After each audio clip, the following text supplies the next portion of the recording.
Hey guys, tonight we drift into the sun-scorched sands of ancient Egypt, where death isn't an end, but a meticulous sacred art. Picture yourself standing by the Nile, the air thick with heat and the faint tang of myrrh.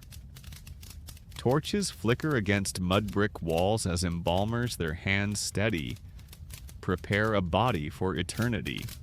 It's a 70-day ritual, and you're here for every step. Hope you brought sunscreen, because you probably won't survive this desert without it. So before you get comfortable, take a moment to like the video and subscribe, but only if you genuinely enjoy what I do here. Drop a comment with your city and local time. I'm curious where you're listening from. Now dim the lights, maybe turn on a fan for that soft background hum, and let's ease into tonight's journey together. You stand in a low-roofed workshop, the kind carved into the cliffs near Thebes. The air hums with purpose. Death in ancient Egypt isn't a rushed affair.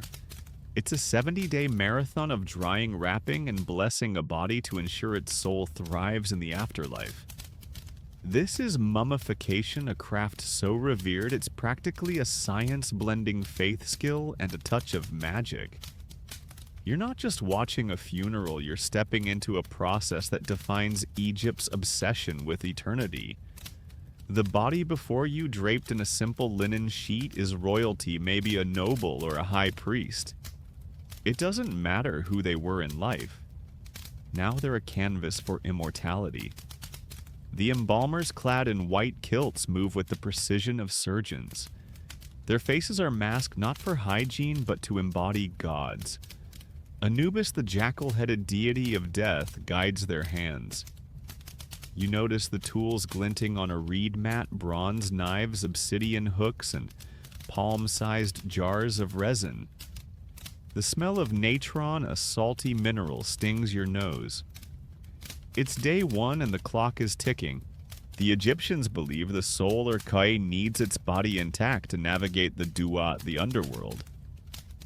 Screw this up and the deceased is doomed to wander as a restless ghost. No pressure, right? Let's talk mainstream history. Mummification peaks during the New Kingdom around 1550-1070 BCE, when Egypt's wealth and power fuel elaborate burials. Pharaohs like Tutankhamun owe their preservation to these techniques, their bodies surviving millennia thanks to meticulous embalming. But here's a quirky tidbit. Did you know embalmers sometimes used crocodile dung as a cosmetic paste for the living? Yeah, they weren't above slathering reptile poop on their faces for beauty, yet they'd never dream of tainting a mummy with anything less than sacred resins. Historians still argue whether mummification was purely religious or partly a flex of social status. Was it about the gods, or was it about showing off? Probably both. Knowing Egypt, you circle the workshop, sandals crunching on the sandy floor. The embalmers chant softly, invoking Mayat, the goddess of truth and balance. Every step of this process is steeped in ritual, from the choice of linen to the direction the body faces west, toward the setting sun and the afterlife. You're struck by the silence, broken only by the clink of tools and the low hum of prayers. It's not creepy, though. It's oddly calming, like watching a painter at work. The Egyptians don't fear death, they engineer it. You glance at the body again, its chest still, and wonder what this person dreamed of in life. Did they know their journey was just beginning? The workshop's walls are etched with hieroglyphs, spells from the Book of the Dead to protect the soul. You squint at one, a scarab beetle symbol of rebirth, carved so delicately it seems to crawl. The embalmers don't rush. Haste is the enemy of eternity. They've already selected the finest natron from the Wadi Natron, a desert valley sacred for its purity. You're tempted to touch a jar of myrrh, its golden glow catching the torchlight, but you don't. This isn't a museum, it's a holy space. Instead, you lean closer, catching the faint sweetness of frankincense. It's like walking into a spice market, except everyone's prepping for the afterlife. Here's a little joke to lighten the mood. Why did the mummy go to therapy? Too many wrapped up emotions. Okay, back to the scene. The embalmers are checking their supplies, muttering about the cost of imported cedar oil. Egypt's economy thrives on death embalming as big business, employing priests, craftsmen, and even farmers who grow the flax for linen. You imagine the logistics caravans hauling natron across the desert, merchants haggling over myrrh from Punt. It's a whole industry, and you're at its heart watching the first step unfold. You notice a small clay pot filled with palm wine, not for drinking but for cleansing. The embalmers will use it soon, pouring it over the body to purify it. Everything here has a purpose, down to the angle of the table slanted to let fluids drain. Gross. Maybe, but to the Egyptians it's practical. They're not squeamish, they're problem solvers. You're starting to get it. Mummification isn't just about preserving flesh. It's about preserving identity. This body isn't a corpse, it's a vessel for a soul that's about to face Osiris, the god of the dead. The sun dips lower, casting long shadows through the workshop's narrow windows. You're tired, but the embalmers aren't. They work through the night, their focus unshakable. You linger by the door, the Nile glittering in the distance. It's day 1 of 70 and you're already hooked. What's next? The tools are ready, the body is prepped, and the air buzzes with anticipation. You're not just a bystander, you're part of this ancient dance, and it's only just begun. So settle in, because this is going to be a long, strange, beautiful ride. Let's pause for another quick joke. Why don't mummies take vacations? They're too busy unwinding in the afterlife. You chuckle, but the embalmers don't. They're too busy measuring linen strips. You're starting to feel the weight of this process, not in a heavy way, but in a grounding one. It's like sinking into a warm bed after a long day. The Egyptians didn't just bury their dead, they sent them off with love, care, and a whole lot of planning. You're ready for the next step, but for now, you breathe in the desert air and let the moment linger. One last thing before we move on. The Egyptians believed the heart was the seat of the soul, not the brain. That's why they left it in the body untouched while other organs got the boot. Weird, right? You glance at the body again, wondering what stories its heart could tell. The embalmers are ready to begin the cleansing, but that's for tomorrow. For now, you step outside the stars above, brighter than any city skyline. This is Egypt, where death is just the start of something bigger. You're back in the embalming workshop, the air still heavy with myrrh and purpose. The Nile hums outside its current, a soft whisper against the desert's edge. Yesterday you stood awestruck as the embalmers prepped their sacred space, their hands steady under Anubis's gaze. Now it's day 2, and you're about to see the first real step, gathering the tools and materials that'll transform a body into a mummy. You're not just watching, you're practically an apprentice, hovering close as the embalmers bustle around stacking jars and sharpening blades. It's like a cooking show, except the recipe takes 70 days and the stakes are eternal. Ready? Let's dive in. The workshop's walls glow faintly under torchlight hieroglyphs of scarabs and unks, flickering like ancient neon signs. You notice a reed mat spread across the floor, piled with supplies, bronze knives with ibis-shaped handles, linen rolls finer than silk, and clay pots sealed with wax. The embalmers move with quiet efficiency, checking each item like chefs prepping a Michelin star meal. You catch the scent of cedar oil, sharp and woody, mingling with the sweeter notes of frankincense. It's intoxicating, like stepping into a perfumer's den, but every jar here serves a higher purpose, preserving a soul's vessel for the Duat. Let's start with the mainstream fact. Ancient Egyptians imported many of their embalming materials, especially during the New Kingdom, 1550 1070 BCE. Myrrh and frankincense, essential for mummification, came from Punt, a mysterious land likely in modern Somalia. Trade routes stretched across deserts and seas, all to ensure the dead got their VIP treatment. Now, for the quirky tidbit embalmers, sometimes used beeswax to seal wounds or coat the body, and archaeologists have found mummies with traces of honey in their wrappings. Honey, imagine slathering your pharaoh with breakfast spread to keep him fresh for eternity. Historians still argue whether these exotic imports were purely practical or a status symbol. Did they need that fancy myrrh, or was it just to flex Egypt's wealth? You step closer, sandals scuffing the sandy floor as an embalmer lifts a small jar of natron. It looks like table salt, but smells faintly of the desert's edge. Natron, harvested from the Wadi Natrun, is the MVP of mummification. A natural mix of sodium carbonate and bicarbonate that'll dry the body like a sponge sucking up water. You're tempted to dip a finger in, but the embalmer's side-eye stops you. He's not messing around.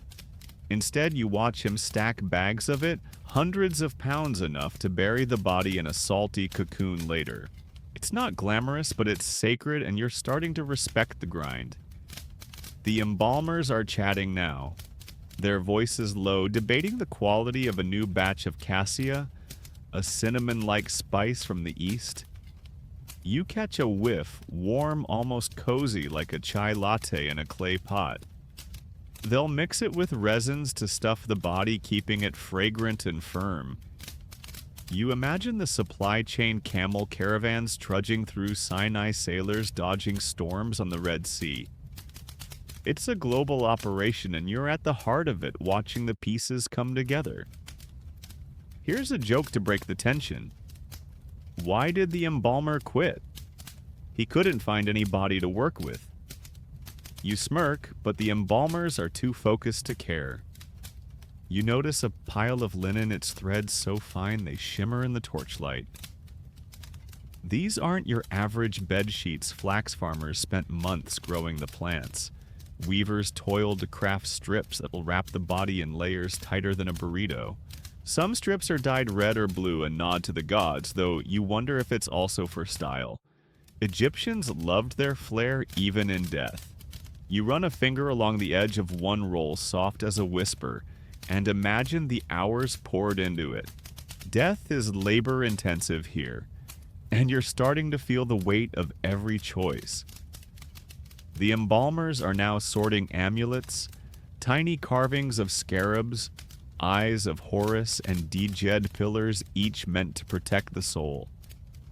You'll see these placed in the wrappings later, but for now they're laid out like jewelry at a market stall. One catches your eye, a jade ankh, the symbol of life, no bigger than a coin. You wonder who carved it, maybe a craftsman in Memphis working by lamplight. The embalmers handle them with reverence, whispering blessings as they sort. It's not just prep work, it's a ritual, every step laced with meaning. Here's another joke. Why was the mummy so organized? He had a to die for checklist. You chuckle softly, mindful not to disturb the vibe. The embalmers are now testing their tools. A bronze knife flashes as one slices a test strip of linen, its edge sharper than your kitchen chef's knife.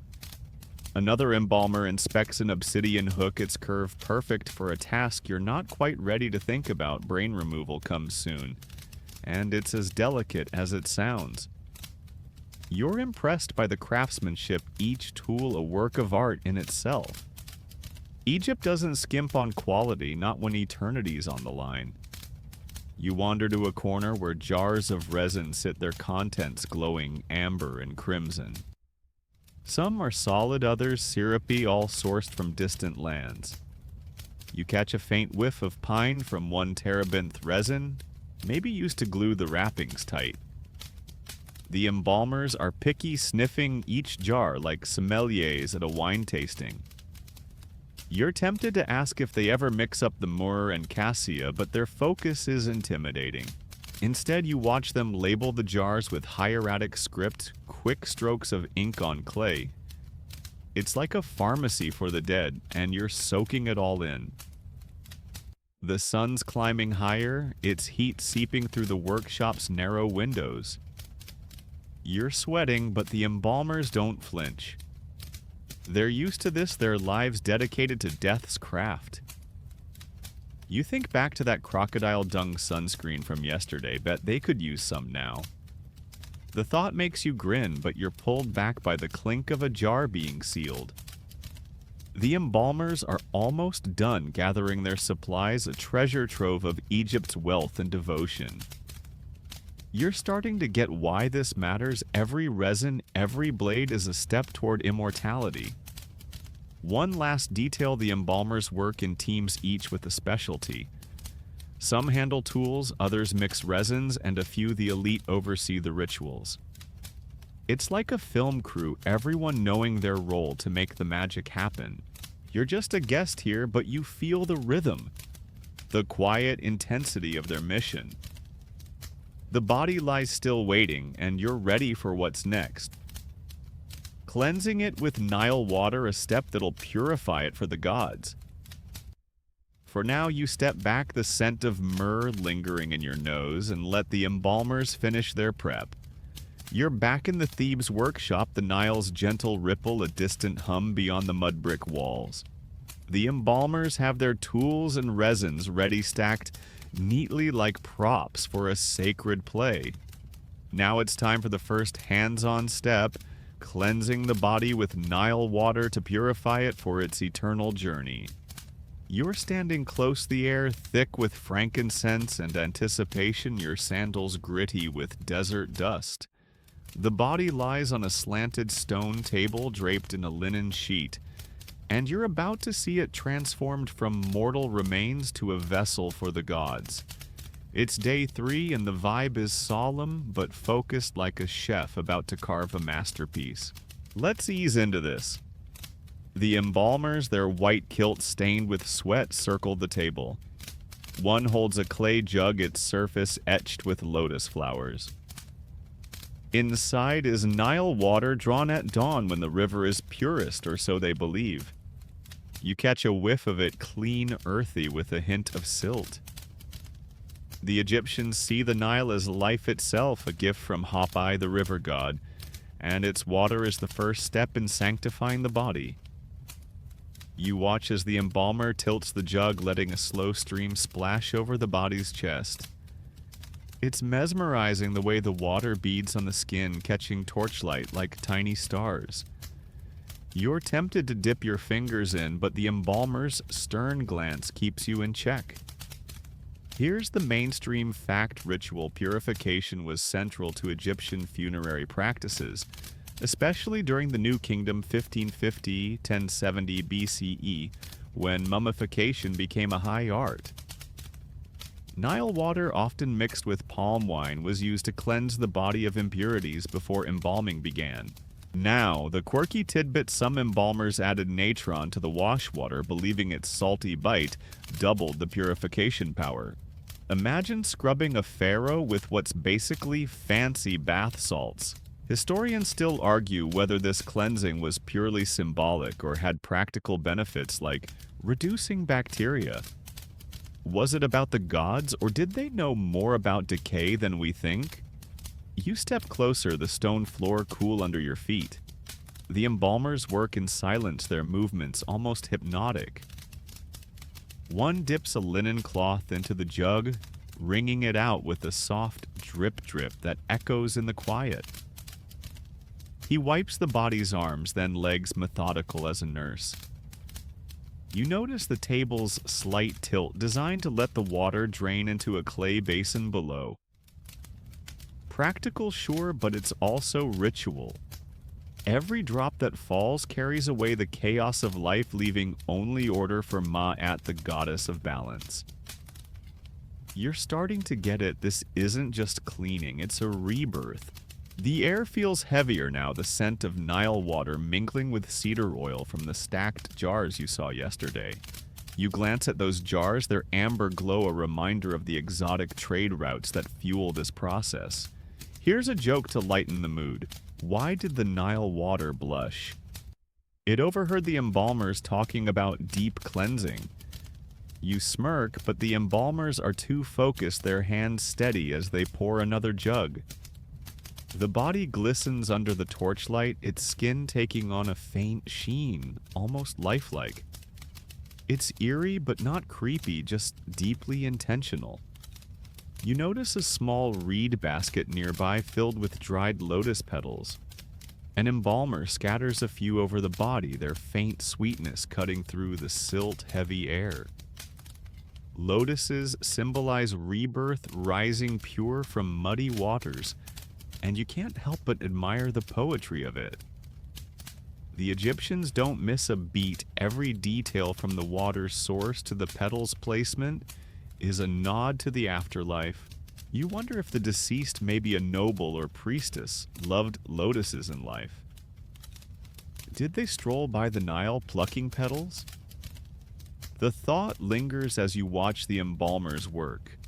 The lead embalmer, his mask painted with Anubis's jackal eyes, mutters a prayer.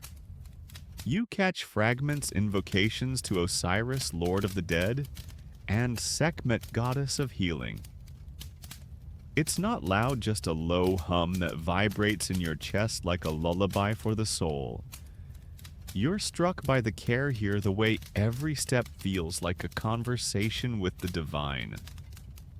The body isn't just a corpse, it's a bridge between worlds, and you're witnessing its first crossing.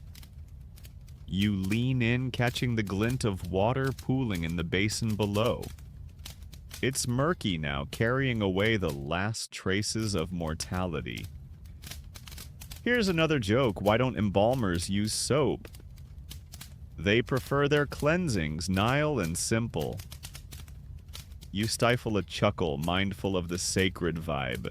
The embalmers are now rinsing the body a second time this time, with palm wine from a smaller jug.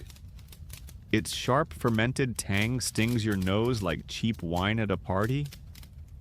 The Egyptians believe it's antiseptic, though you suspect it's also about the gods. Wine is sacred to Hathor, goddess of joy, who'd probably approve of this send-off. You're impressed by the multitasking. Purify the body, please the gods, and maybe kill a few germs. Classic Egypt. You wander to the workshop's edge where hieroglyphs of waves and reeds decorate the walls. They're not just art, they're spells ensuring the Nile's blessing follows the soul. You trace one with your eyes, a curling wave that seems to ripple in the flickering light. The embalmers don't notice they're too busy drying the body with fresh linen, patting it gently, almost tenderly. You're starting to feel the rhythm of this process, the way each step builds on the last. Remember that natron from the prep yesterday? It'll come into play soon, but for now the body needs to be clean, pure ready. The sun's creeping higher, its heat pressing through the workshop's narrow windows. You're sweating, but the embalmers seem unfazed, their focus like a monk's meditation. You think back to that honey-soaked mummy tidbit from the last section bet. They wouldn't dare use honey here, not when Nile water's the star. The thought makes you grin, but you're pulled back by the soft clink of a jug being set down. The cleansing is done, the body gleaming under the torchlight, ready for the next step, brain removal. Yeah, it's as wild as it sounds, but that's for tomorrow. One last detail: the Egyptians believed water carried memory. By washing the body, they're not just cleaning it, they're erasing its earthly ties, setting the soul free to face Osiris.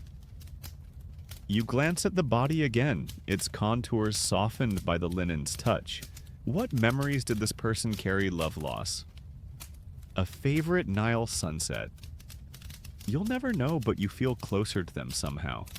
The embalmers step back their work, complete for now, and you linger the scent of lotus and wine in the air. This is Egypt, where every drop of water tells a story. You're still in the Thebes workshop, the air now tinged with the faint sweetness of lotus petals from yesterday's cleansing. The Nile's murmur feels closer today, like a lullaby weaving through the mud brick walls. The body lies on its slanted stone table, purified and gleaming under torchlight, ready for the next step in its 70-day journey. You're about to witness something delicate, precise, and just a little unsettling: the removal of the brain, a task that proves the Egyptians' knack for blending science with reverence. The embalmers are focused, their tools glinting like stars in the dim light.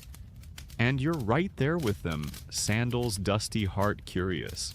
Let's ease into this strange, sacred moment. The lead embalmer, his Anubis mask casting sharp shadows, holds a slender obsidian hook, its curve no thicker than a reed. You saw this tool during the prep days ago, but now it's in action, and the vibe is intense. The body lies face up, its head tilted slightly to one side, and you notice a small clay bowl nearby, ready to catch. Well, you'll see. The Egyptians believe the brain isn't the seat of the soul, that's the heart's job, so it's removed to prevent decay. You're not sure whether to be grossed out or impressed, but the embalmer's calm precision pulls you in, like watching a jeweler carve a gem. Here's the mainstream fact. Brain removal or excerebration was a standard part of elite mummification by the New Kingdom 1550-1070 BCE, typically done through the nose to avoid damaging the face. Now, the quirky tidbit: some embalmers occasionally left bits of brain behind, and CT scans of mummies showed dried remnants rattling inside skulls. Oops! Did they rush, or did they think a little brain was no big deal? Historians still argue whether this was a purely practical step or had ritual significance. Was the brain discarded to free the soul, or just to keep the skull from rotting? You lean closer, the torchlight flickering across the embalmer's hands. He inserts the hook through the left nostril, his movement slow, almost surgical. You wince, expecting a horror movie moment, but it's oddly graceful, like threading a needle. The hook scrapes softly, breaking the thin bone inside the nasal cavity. You hear a faint crunch, and your stomach does a tiny flip, but the embalmer doesn't flinch. He twists the hook, pulling out a small, glistening fragment. It lands in the bowl with a wet plop, and you're torn between fascination and wanting to look away. The air smells faintly metallic now, cutting through the myrrh's warmth. Here's a joke to break the tension. Why did the mummy skip brain surgery? It didn't have the nerve. You smirk, but the embalmers are in their zone, ignoring you. The lead embalmer switches to a longer hook. This one bronze its tip, slightly curved. He works methodically, pulling out more fragments, each one smaller than the last.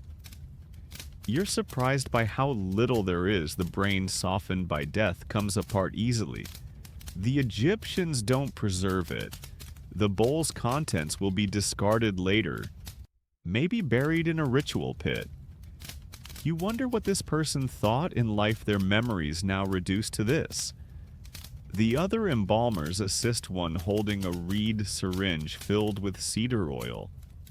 You catch its sharp, piney scent as he steps forward. Once the brain is mostly out, they'll flush the skull with this oil to dissolve any stubborn bits and kill bacteria. It's clever, like a natural antiseptic, and you're starting to see the Egyptians as early chemists. The syringe's tip is inserted, and a slow stream of oil trickles in. You imagine it pooling inside the skull, washing away the last traces of mortality. The process is quiet, save for the soft drip of oil into the bowl below. It's not gruesome, just purposeful. You glance at the workshop's walls, where hieroglyphs of Anubis and Osiris watch over the scene. One carving shows a jackal standing guard, its eyes seeming to follow you. The embalmers believe Anubis himself oversees this step, ensuring the body's purity. You feel a chill not from fear, but from the weight of it all. This isn't just a procedure, it's a pact with the gods. You think back to the Nile water cleansing yesterday that was about the body's surface, but this is deeper, stripping away what's hidden to prepare the soul for judgment. Here's another joke. Why was the embalmer so good at this? He always knows what to do. You stifle a chuckle, mindful of the sacred vibe. The embalmers are now rinsing the skull again, this time with palm wine, its fermented tang sharp in the air. You remember it from the cleansing step, and its return feels like a callback, tying the process together. The wine flushes out the oil, leaving the skull clean and ready for drying. You're impressed by the rhythm every tool, every liquid has, its moment like a dance choreographed for eternity. You step back, giving the embalmers space. The body looks unchanged from the outside, its face serene, almost sleeping. The Egyptians are obsessive about appearances.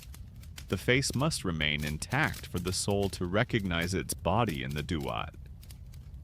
You wonder if the deceased may be a scribe or noblewoman. Ever imagined this moment? Did they fear death, or did they trust these rituals to carry them forward? The embalmers work on their hands, steady their masks, hiding any emotion. You're starting to feel the grind of these 70 days, but it's a grounding kind of tired, like sinking into a story you can't put down. The sun's heat creeps through the workshop's windows, warming the stone floor. You're sweating, but the embalmers seem immune, their focus unshaken. You think back to that beeswax tidbit from the tool-gathering daybet. They'll use some soon to seal the nostrils. The thought makes you grin, a small anchor to the earlier steps. For now, the brain removal is done, the bowl discreetly covered with a linen cloth. The embalmers clean their tools, the obsidian hook glinting as it's wiped down. You're ready for what's next, extracting the organs, a bigger task that'll take this process deeper. One last detail: the Egyptians didn't always remove the brain in lower-class burials. For the elite, though, it was non-negotiable, a mark of their status. You glance at the body again, its stillness, a canvas for the embalmer's art. What stories did this mind hold? You'll never know, but you feel a quiet connection standing here in this ancient workshop. The air settles, the scent of cedar oil lingering, and you let the moment sink in. This is Egypt, where even the smallest steps echo with eternity. You're still in the Thebes workshop, the air carrying the lingering sharpness of cedar oil from the brain removal a day ago. The Nile's gentle churn hums beyond the mud brick walls, a quiet pulse in the desert stillness. The body rests on its slanted stone table face, serene, purified inside and out, ready for a pivotal step in its 70-day journey to eternity. Today you're watching the embalmers extract the vital organs, liver, stomach, lungs, and intestines, preserving them in canopic jars for the afterlife. It's a delicate blend of surgery and sacrament, and you're right there, sandals gritty with sand eyes fixed on the embalmer's steady hands. The vibe is intense, yet reverent, like a sculptor facing a block of marble. Let's ease into this sacred moment.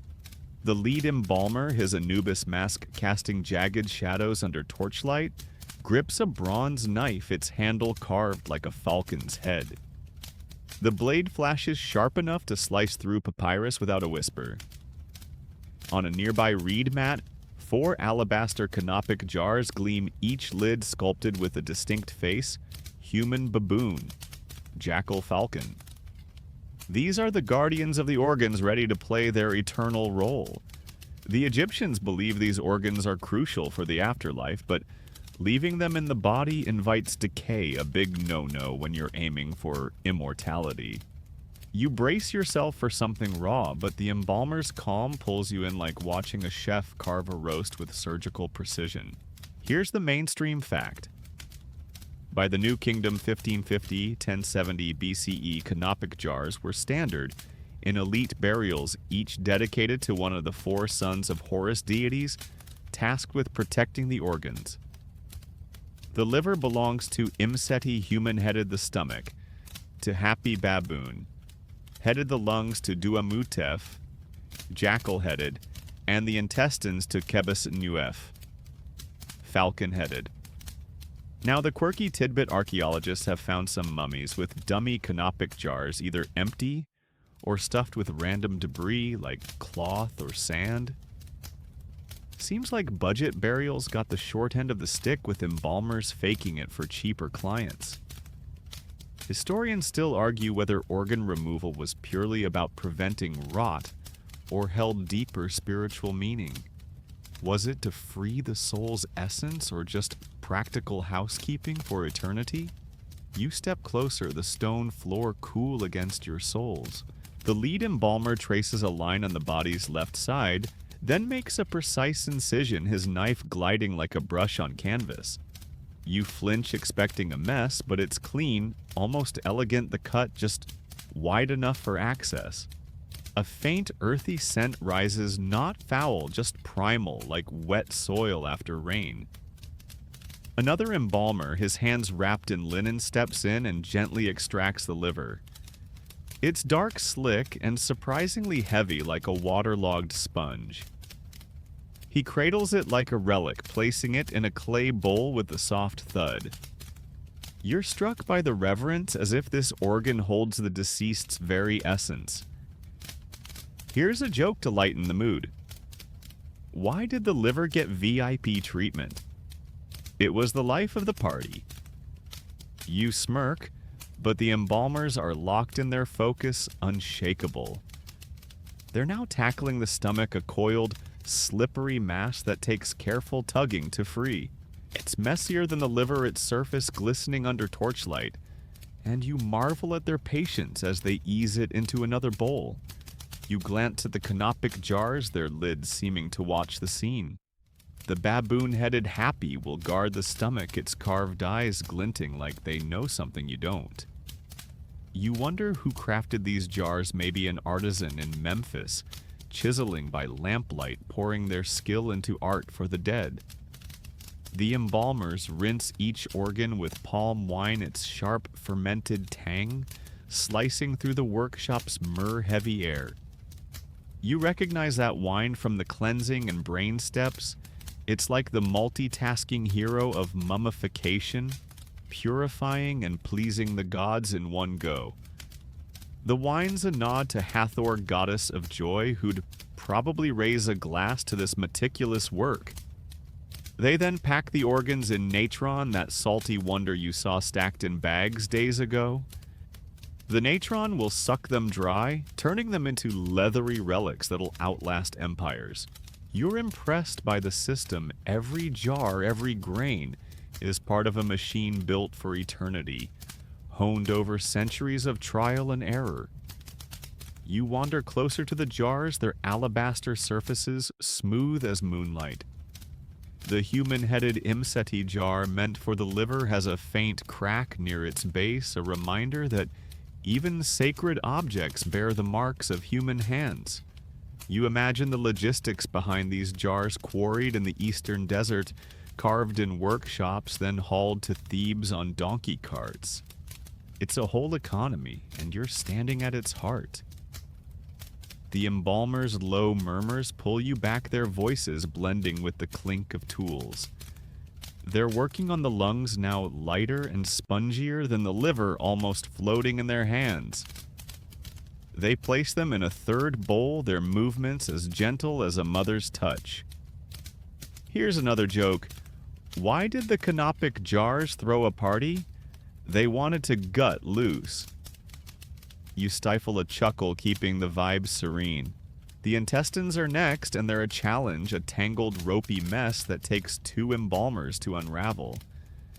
You're surprised by their length uncoiling like a sailor's knot, and you can't help but grimace as they're rinsed in wine. They're packed in natron for the falcon-headed Kebesanuef jar, and you're starting to feel the rhythm of this process, each organ finding its place like pieces in a divine puzzle. The heart, by the way, stays untouched. It's the seat of the soul, too sacred for removal, and you're curious how they'll honor it later. The workshop's walls are etched with hieroglyphs of the four sons of Horus, their forms seeming to flicker in the torchlight. One shows a jackal-headed Duamutef holding a feather, his gaze steady as if guarding the lungs even now. The embalmers believe these deities ensure the organ's safety, reuniting them with the soul in the Duat. You feel a quiet awe, not from the rawness of the scene, but from the faith behind it. This isn't just anatomy. It's a bridge to the divine. You think back to the Nile water cleansing days ago that purified the surface, but this preserves the core, saving what makes a person whole. You step back, giving the embalmers space. The body's cavity is empty now, a hollow shell, waiting for the next step. They stitch the incision with flax thread, their stitches tight, and even like a seamstress's work on fine linen. You notice a dab of resin smeared over the stitches, its piney scent sharp, tying this step to the myrrh and cassia you sniffed during prep. The resin's not just practical, it's a blessing sealing the body's sanctity. You're starting to feel the weight of these 70 days, each task a thread in a tapestry of eternity. The organs drying in their natron beds will soon be wrapped and jarred, but that's for another day. Here's a third joke. Why were the embalmers so calm? They always kept their guts together. You grin softly, mindful not to disrupt the mood. The embalmers are cleaning their tools now. The bronze knife wiped down with a linen cloth, its falcon handle catching the light. The bowls of organs are covered with lids set aside to dry, and you're struck by the order of it all. Nothing wasted, nothing rushed. The sun's climbing higher, its heat pressing through the workshop's narrow windows, and you're sweating. But the embalmers seem unfazed, their masks hiding any strain. You wander to a corner where a small clay pot holds dried lotus petals. Their faint sweetness a callback to the cleansing ritual. The Egyptians love their symbols. Lotus for rebirth, natron for purity, jars for protection. You're starting to see the poetry in it, the way every detail weaves a story. The body looks different now, its contours sharper without the organs, but still dignified, a canvas for the embalmer's art. You think back to that dummy jar tidbit bet. These jars are top tier given the body's elite status. The thought grounds you, a nod to the care poured into this moment. The embalmers step back, their work done for now, and you linger, the air settling around you. The scent of palm wine fades, replaced by the workshop's baseline of myrrh and sand. You glance at the canopic jars again, their faces almost alive in the flickering light. What life did these organs sustain? A general's courage, a priestess's prayers, you'll never know, but you feel their echo like a whisper from the Nile. The next step, drying the body with natron looms, and you're curious how they'll pack it. But that's tomorrow's chapter. One last detail. The Egyptians believed the organs needed to rejoin the body in the afterlife, which is why the jars are placed in the tomb. This isn't just preservation, it's a promise of wholeness, a vow that the soul will recognize itself in the Duat. You look at the body, its stillness profound, and feel a quiet connection. The embalmers are already prepping for the next task, their hands never idle, and you let the moment sink in. This is Egypt, where every fragment of a person is woven into the fabric of forever. You're back in the Thebes workshop, the air still faintly sharp with the resin that sealed yesterday's stitches. The Nile's gentle churn hums beyond the mud brick walls, a soft lullaby weaving through the desert stillness. The body rests on its slanted stone table, hollowed out its organs, drying in natron beds for their canopic jars. Today you're stepping into one of the longest and quietest phases of this 70-day ritual, drying the body with natron to transform it into a preserved vessel for eternity. It's not as dramatic as organ removal, but it's the backbone of mummification. And you're right there, sandals gritty with sand, watching the embalmers work their salty alchemy. The vibe is calm, almost meditative, like a gardener tending seeds that won't bloom for weeks. Let's sink into this slow, sacred moment. The embalmers, their white kilts smudged with sweat and dust, are hauling coarse flax bags of natron from the corner where you saw them stacked days ago.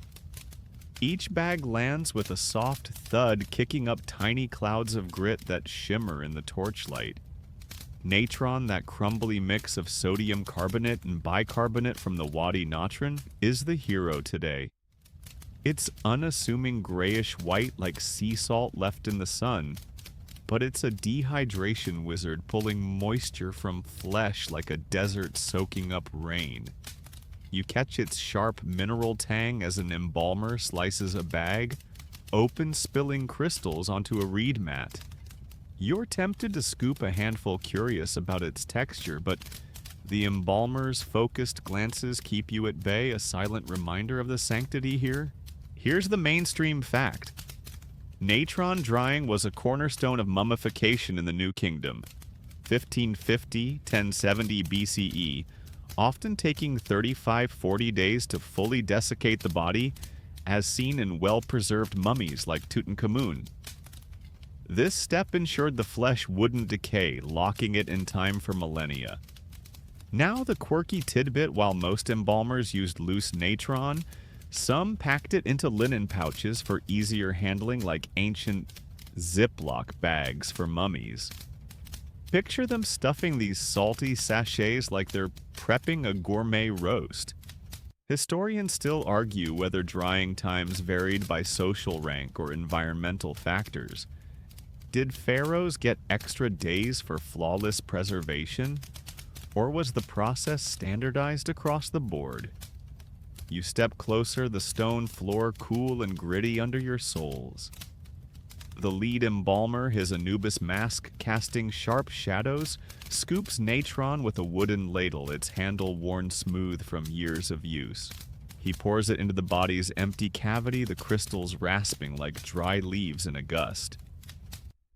You're stunned by the volume, pounds upon pounds, packed tight to fill the space where the liver and lungs once sat. Another embalmer kneels beside the table, spreading natron over the body's exterior, rubbing it into the skin with slow, deliberate circles. It's almost tender, like a masseuse working out knots. But the goal here is far grander: eternity, not relaxation. The body begins to vanish under a powdery veil, its contours softening as the salt takes hold. Here's a joke to ease the stillness. Why did the mummy trust natron? It was the driest friend they had. You smirk, but the embalmers are lost in their craft, their hands moving with the rhythm of a chant. They're layering natron around the body, now building a cocoon that buries everything but the face. The face stays exposed, draped with a thin linen cloth, because the soul or Ka needs to recognize its body in the Duat. You notice the table's subtle tilt, designed to let any stray moisture drip into a clay basin below. It's practical, yes, but also symbolic. Every drop that falls carries away the chaos of life, leaving only the order of Mayat, goddess of balance. You're starting to feel the patience this step demands, like waiting for a star to rise in the desert sky. The workshop smells different today, the myrrh and cedar oil overshadowed by natron's mineral bite, like a salt flat baked under noon sun. You glance at the canopic jars from yesterday, their alabaster faces serene in the flickering torchlight. The organs inside are drying too, shrinking into leathery relics, but your focus is on the body now. The embalmers sift the natron for clumps, their fingers quick and precise like bakers testing flour. One mutters about a shipment from the Wadi natron that arrived damp last season, slowing the process. You imagine the workers there scraping natron from shimmering lakes under a merciless sun, their labor fueling this moment. It's a chain of devotion, and you're standing at its heart. You wander to a corner where a clay pot holds dried lotus petals, their faint sweetness a whisper of the cleansing ritual days ago. The Egyptians weave symbols into everything: lotus for rebirth, natron for purity, each a thread in a cosmic tapestry. Natron is sacred to Thoth, god of wisdom, and you can almost feel his presence in the embalmer's careful hands. You notice a younger embalmer struggling with a heavy bag, his mask slipping as he wipes his brow. They're human after all, and you feel a quiet respect for their endurance. This step isn't glamorous, but it's the foundation of everything to come, like laying bricks for a pyramid.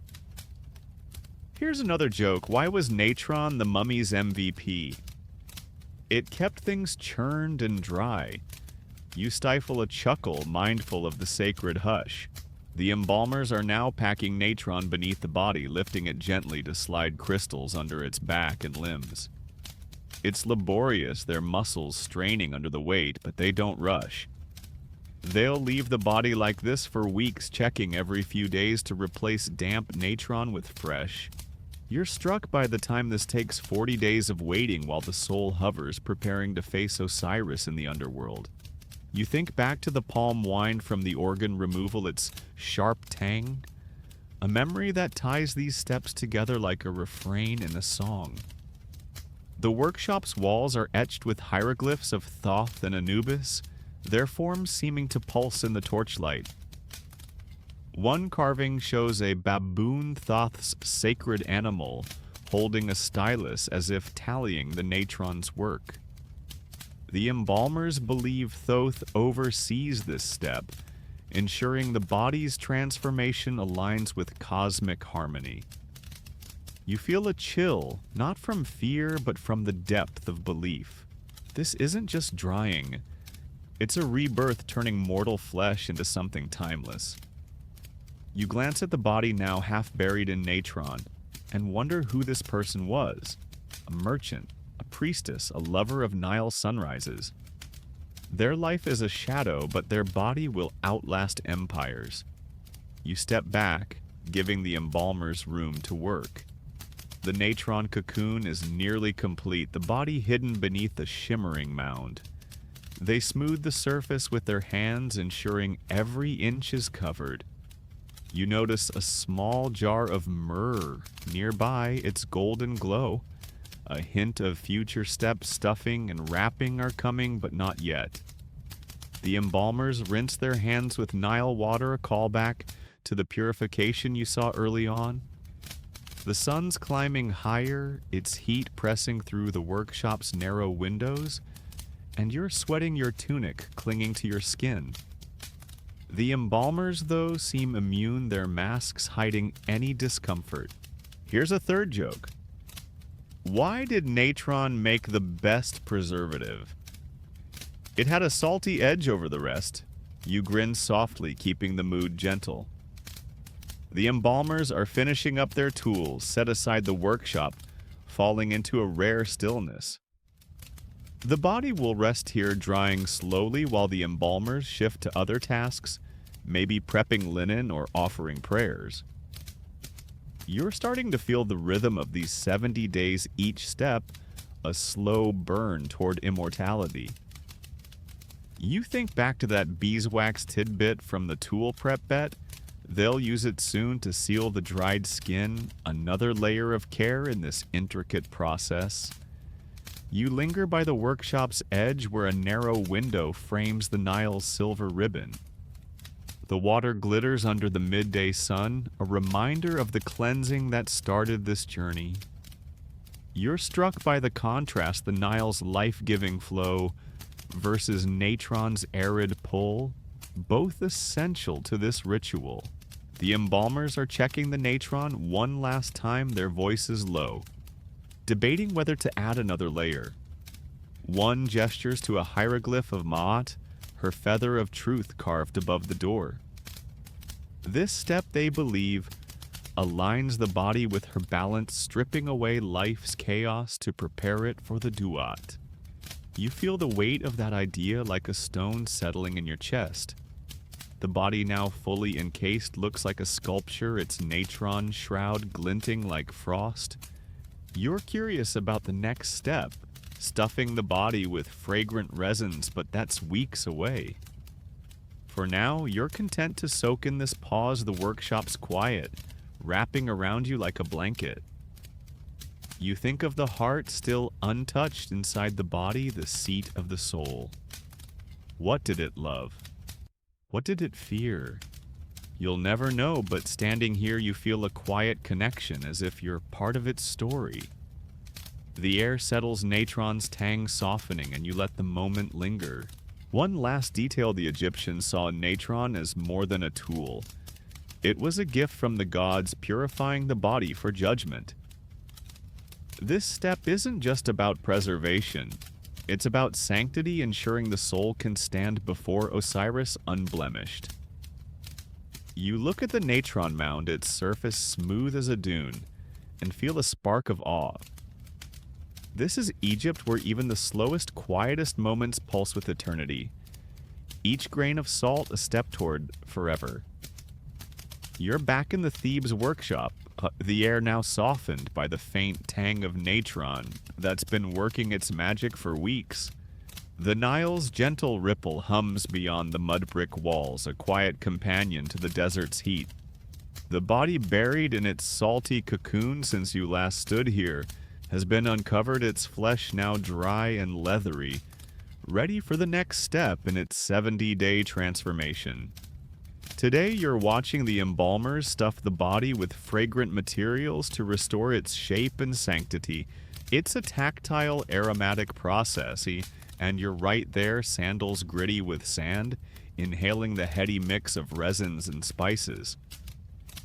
The vibe is focused yet warm, like a potter shaping clay with care. Let's ease into this fragrant, restorative moment. The embalmers, their white kilts dusted with natron, are gathered around the stone table, their hands steady under torchlight. The body looks different now, shrunken, its skin taut and darkened, like a fruit left too long in the sun. You're struck by its stillness, yet it's not lifeless. It's a canvas for eternity. On a nearby reed mat, jars of myrrh cassia and cedar sawdust glow like amber jewels, their scents mingling in a warm, spicy cloud. These materials, sourced from distant lands, will fill the body's cavity, giving it form and fragrance for the afterlife.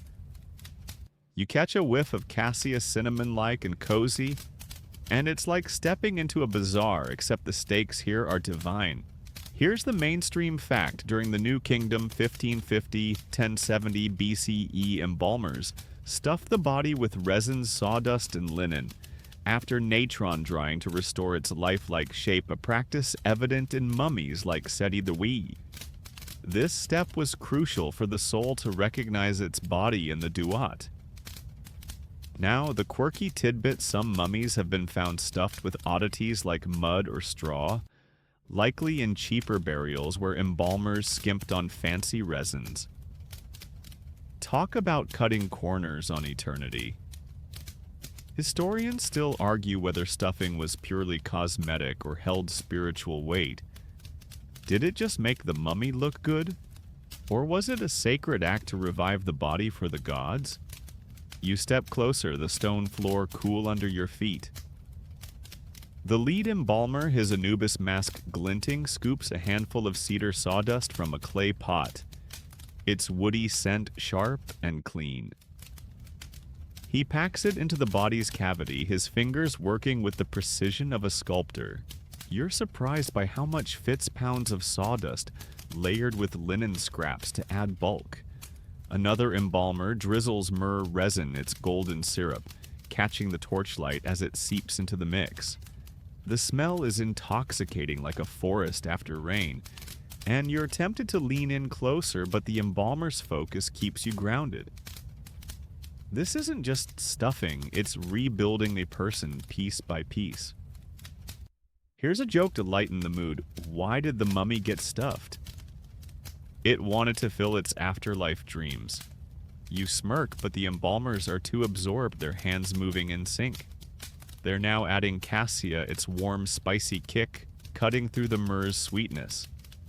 The combination is deliberate myrrh for sanctity, cassia for fragrance, sawdust for structure.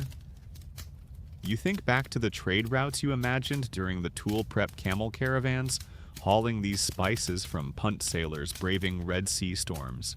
It's a global effort, and you're witnessing its culmination, the body slowly regaining its human shape under skilled hands. The embalmers work in pairs, one packing, while another stitches small incisions to hold the stuffing in place. You notice their flax thread fine as silk. And remember the linen rolls from the prep days. Egyptians don't skimp on quality. The stitches are tight, almost invisible, like a tailor's work on a royal robe. You catch a glimpse of the heart still untouched in the chest, its presence a quiet anchor. The Egyptians believe it's the seat of the soul, and you're starting to feel its weight like a silent promise, tying these steps together. The body's cavity is nearly full now, its contours softening, and you're struck by how lifelike it's becoming, as if it might sit up and yawn. You wander to a corner where a small clay pot holds dried lotus petals, their faint sweetness a nod to the cleansing ritual weeks ago. The Egyptians weave symbols into everything, and these resins are no exception. Myrrh is sacred to Isis, cassia to Ra. You're starting to see the poetry. Every scent, every stitch is a prayer for the afterlife. The embalmers are now smearing resin over the body's exterior, sealing the stuffing and adding a glossy sheen. The resin's piney tang reminds you of the cedar oil from the brain removal, a callback that grounds you in the process. You're impressed by the layers. Each step builds on the last, like a story unfolding, night by night. Here's another joke. Why was the mummy so fragrant? It was resin to impress the gods. You stifle a chuckle, keeping the vibe serene. The embalmers are checking the body's shape, pressing gently to ensure the stuffing is even. One mutters about a noble who insisted on extra myrrh driving up costs. Egypt's death industry is as much about status as salvation. And you can't help but grin at the thought. You imagine the deceased may be a vizier or priestess, planning their burial with the same care they gave their life. Did they choose these scents, dreaming of eternity?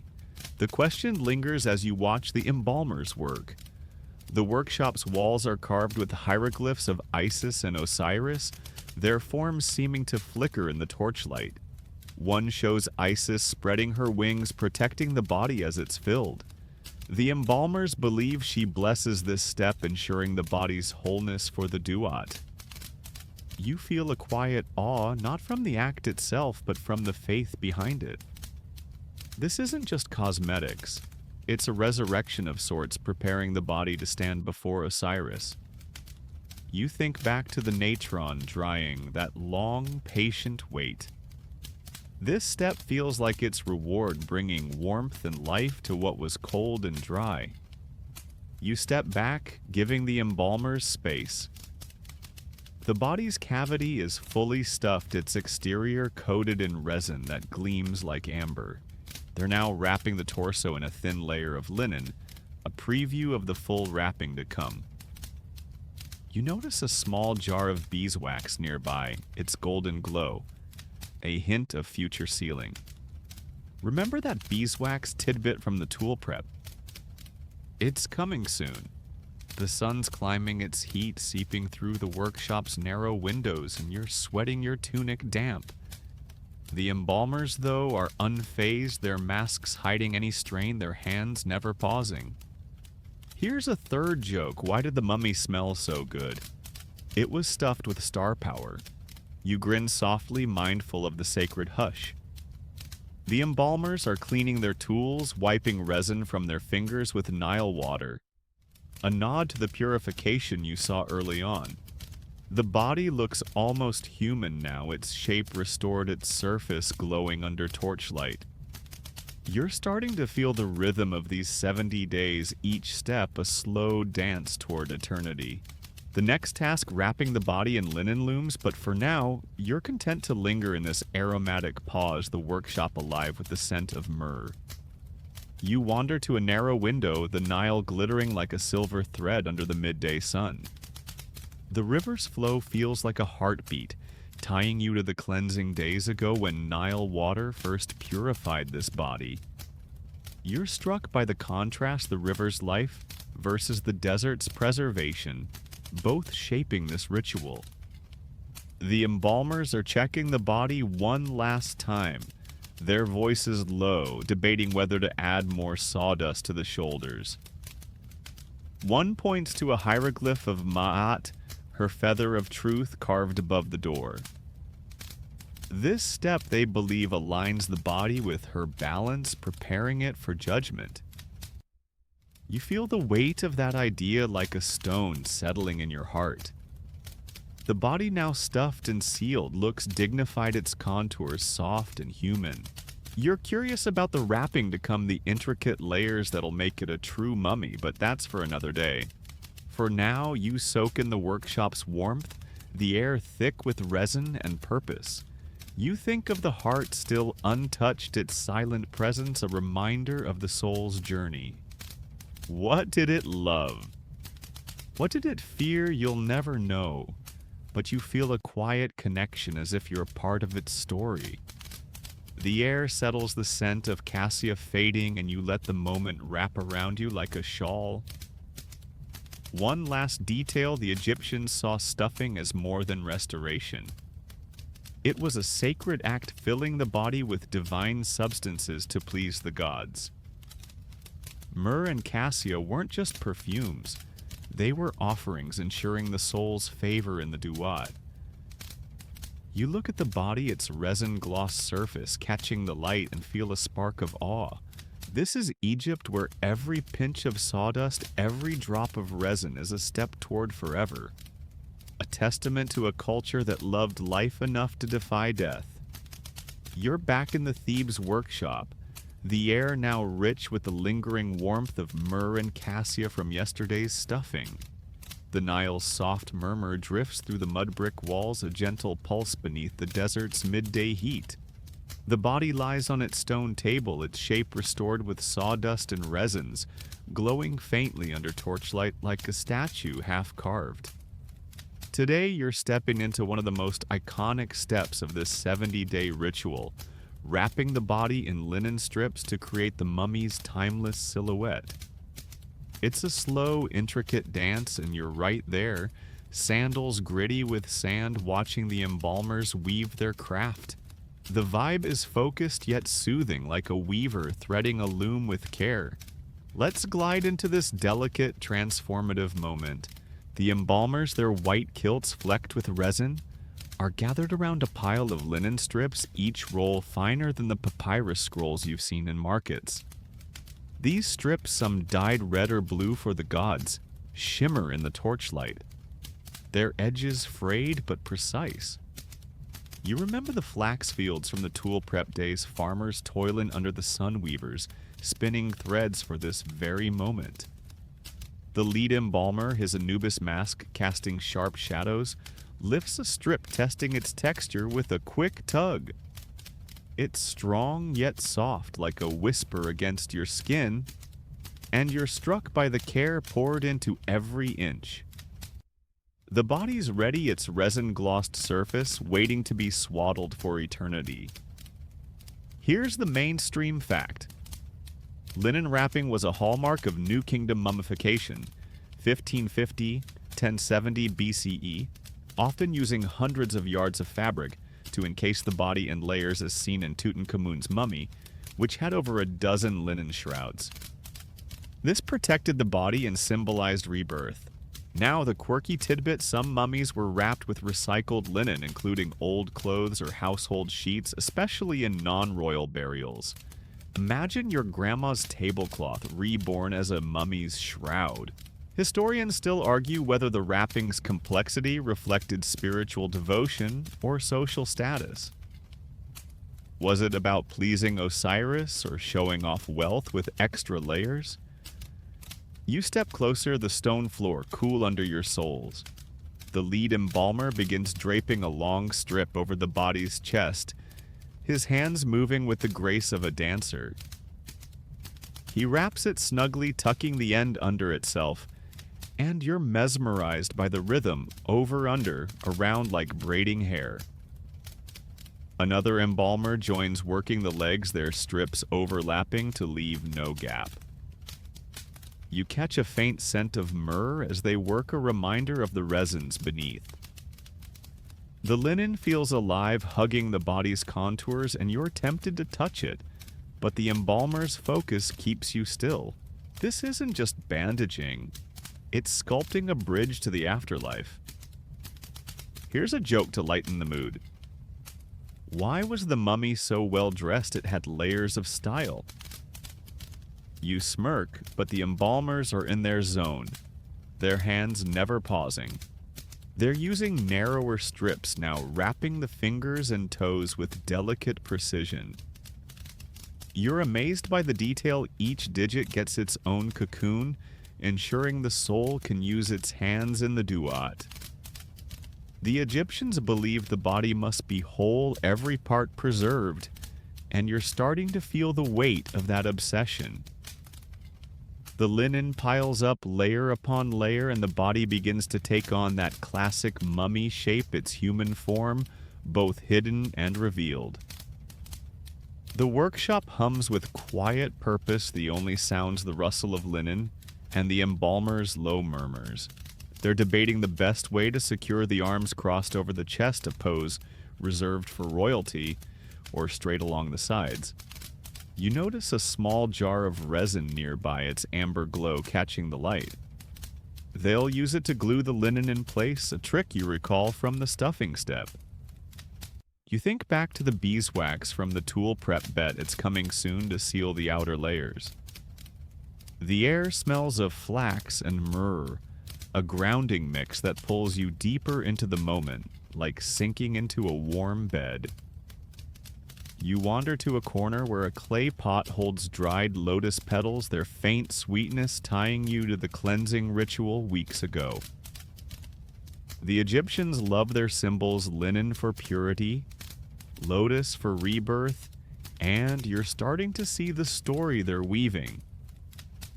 The embalmers are now wrapping the torso, their strips crisscrossing in patterns that feel almost mathematical. One pauses to adjust a fold, ensuring it's smooth, and you're struck by their perfectionism. This isn't just a body. It's a sacred vessel, and every layer is a prayer to Isis and Osiris, gods who will guide the soul through the Duat. Here's another joke. Why did the mummy love its wrappings? They kept it tight with the gods. You stifle a chuckle, keeping the vibe soft. The embalmers are applying resin now, brushing it over the linen with reed sticks, its piney tang sharp in the air. The resin acts like glue, locking each layer, but it's also sacred, an offering to Anubis. You're impressed by the multitasking protection, preservation, and piety in one stroke. The body's nearly half wrapped, its lower half cocooned, and you're starting to feel the rhythm of this process, each strip building on the last, like pages in a book you can't put down. The workshop's walls are carved with hieroglyphs of Anubis and Maat, their forms flickering in the torchlight. One shows Anubis weighing a heart, a reminder that the soul's fate hinges on this body's perfection. The embalmers believe he watches this step, ensuring the wrappings are flawless. You feel a quiet awe, not from the act, but from the faith behind it. This isn't just craft, it's a covenant preparing the body for judgment. You think back to the natron drying, that long wait. This wrapping feels like it's celebration, clothing the body in eternity's embrace. The heart still untouched sits silent, a steady anchor for the soul. You step back, giving the embalmers space. The body's transforming, its linen layers glowing like moonlight on sand. They're wrapping the head now, leaving the face for last nod to the soul's need to see itself. You notice a younger embalmer struggling with a knot, his fingers fumbling until the lead embalmer corrects him with a quiet word. They're human after all, and you feel a spark of respect for their dedication. The sun's climbing its heat, seeping through the workshop's narrow windows, and you're sweating your tunic damp. The embalmers, though, are unfazed, their masks hiding any strain, their hands weaving linen like a spell. Here's a third joke. Why was the mummy so cozy? It was wrapped in love. You grin softly, mindful of the sacred hush. The embalmers are nearing the final layers for today. Their strips shorter now, filling gaps with precision. They'll pause soon, letting the resin dry before adding more tomorrow. You're starting to feel the weight of these 70 days each step, a slow burn toward immortality. The next task, placing amulets in the wrappings, looms, but for now, you're content to linger the workshop alive with the rustle of linen and the scent of resin. You wander to a narrow window, the Nile sparkling like a silver vein under the sun. Its flow ties you to the cleansing days ago when Nile water first purified this body. You're struck by the contrast, the river's life versus the linen's permanence, both shaping this ritual. The embalmers are checking their work, smoothing a stray fold, their voices low. One points to a hieroglyph of Isis, her wings spread above the door, blessing this step. The body, now half mummified, looks timeless, its linen shroud a promise of eternity. You feel a quiet connection to the person within. Who were they? A poet, a warrior. Their story fades, but their journey continues. One last detail, the Egyptians saw linen as more than fabric. It was a divine gift, pure and eternal, linking the body to the gods. Each strip was an offering, ensuring the soul's safe passage. You look at the body, its wrappings glinting like dunes at dawn, and feel a spark of awe. This is Egypt, where every thread, every fold is a step toward forever, a testament to a culture that wove love into death. You're back in the Thebes workshop, the air now soft with the faint scent of resin that sealed yesterday's linen layers. The Nile's gentle hum weaves through the mud brick walls, a quiet heartbeat under the desert's midday glow. The body lies on its stone table, half wrapped in shimmering linen, its contours softened like a sculpture nearing completion. Today you're watching the embalmers place protective amulets within the wrappings, weaving charms into the linen to guard the soul in the Duat. It's a delicate, reverent task, and you're right there. Sandals gritty with sand, catching glints of jade and faience in the torchlight. The vibe is hushed, yet purposeful, like a jeweler setting gems in a crown. Let's slip into this sacred, sparkling moment. The embalmers, their white kilts smudged with resin, are gathered around a reed mat, piled with amulets, tiny carvings of scarabs, ankhs, and eyes of Horus, each no bigger than a coin. You saw these during the tool prep, but now they're in play, glowing under torchlight like stars scattered on the Nile. The lead embalmer, his Anubis mask casting sharp shadows, lifts a jade scarab, its surface etched with the spell from the Book of the Dead. These charms aren't just decor, they're shields guiding the soul through the underworld's perils. You catch a whiff of myrrh as he brushes resin on the scarab, its warmth tying you to the stuffing days ago. This is Egypt, where every detail carries weight. Here's the mainstream fact: amulets were a standard feature of New Kingdom mummification. 1550–1070 BCE, often placed within linen layers to protect the deceased, as seen in Tutankhamun's tomb, which held over 140 amulets. Scarabs and eyes of Horus were especially common, symbolizing rebirth and protection. Now the quirky tidbit: some mummies were found with amulets made of cheap materials like wax or clay, likely for lower-class burials, while elites got gold and gemstones. Eternity on a budget: historians still argue whether amulets were purely spiritual or partly a status flex. Did they ward off demons or just show off wealth to the gods? You step closer, the stone floor cool under your soles. The lead embalmer tucks the scarab beneath a linen strip on the body's chest near the heart, which still sits untouched as the soul's anchor. His fingers are precise, like a surgeon threading a needle, ensuring the charm stays secure. Another embalmer places an eye of Horus carved from blue faience over the abdomen, its glaze catching the light like a tiny pool. You're mesmerized by the care each amulet is positioned with purpose, tied to spells whispered under their breath. The air hums with their chants, low and rhythmic, invoking Isis and Osiris to bless the charms. You're tempted to touch a spare ankh on the mat, but the embalmer's glance keeps you still. Here's a joke to ease the hush. Why did the mummy love amulets? They were its charm offensive. You smirk, but the embalmers are deep in their craft, their focus unshaken. They're now placing a D-Jed pillar, a symbol of stability along the spine, its green jasper glowing like a forest at dawn. The pillar's meant to keep the body upright in the afterlife. And you're struck by the thoughtfulness Egyptians planned for every detail, even posture, in eternity. You think back to the linen wrapping yesterday, how it hugged the body tight. These amulets are the hidden gems within that embrace, like secrets sewn into a quilt.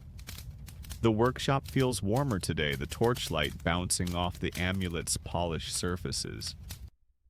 You notice a small jar of resin nearby its amber glow, a callback to the stuffing and wrapping steps. They'll use it to glue some amulets in place, ensuring they don't shift. The embalmers work in pairs, one holding the linen taut, while another slips a charm beneath. You catch a glimpse of a golden ankh, its loop and cross gleaming like the sun. It's destined for the neck, a symbol of life to carry the soul forward. You wonder who crafted it, maybe a Memphis goldsmith, hammering by lamplight, knowing their work would outlast them. You wander to a corner where a clay pot holds dried lotus petals, their faint sweetness a thread to the cleansing ritual weeks ago. The Egyptians weave symbols everywhere: scarabs for rebirth, ankhs for life, each amulet a word in a divine poem. The embalmers are now placing a heart amulet, carved from red carnelian, over the chest. It's not the real heart, but a stand-in inscribed with a spell to ensure the soul passes Osiris's judgment. You're starting to feel the rhythm of this process, each charm a step closer to the Duat, like stars charting a night sky. Here's another joke: why were the amulets so loyal? They stuck with the mummy forever. You stifle a chuckle, keeping the vibe serene. The embalmers are chanting louder now, their voices blending with the rustle of linen. They're placing a Wadjet eye, another Horus symbol, near the incision from the organ removal. It's meant to heal the body's wounds, and you're impressed by the foresight. Egyptians don't just preserve. They repair, ensuring the soul sees itself as whole. The body's nearly fully wrapped, now only the head and upper chest exposed, and you're struck by how majestic it looks, linen and amulets merging into a timeless form. The workshop's walls are carved with hieroglyphs of Anubis and Thoth, their forms flickering like guardians in the torchlight. One shows Thoth baboon-headed, recording the soul's journey as if tallying each amulet's power. The embalmers believe he blesses this step, ensuring the charms work their magic. You feel a quiet awe not from the glitter, but from the faith behind it. This isn't just decoration, it's a shield for the soul, arming it against the underworld's trials. You think back to the natron drying, that long wait. These amulets feel like its reward, sparkling promises in the linen's embrace. You step back, giving the embalmers space. The body's transforming its linen layers studded with hidden gems. They're wrapping the head now, tucking a final scarab beneath the chin, its spell meant to silence any lies in the afterlife.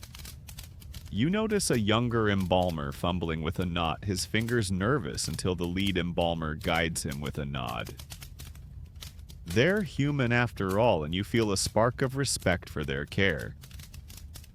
The sun's climbing its heat, pressing through the workshop's narrow windows, and you're sweating your tunic, clinging. The embalmers, though, are steady, their masks hiding any strain, their hands weave in magic. Here's a third joke. Why did the mummy collect amulets? It wanted a charmed afterlife. You grin softly, mindful of the sacred hush. The embalmers are finishing today's work, securing the last amulets with resin and linen.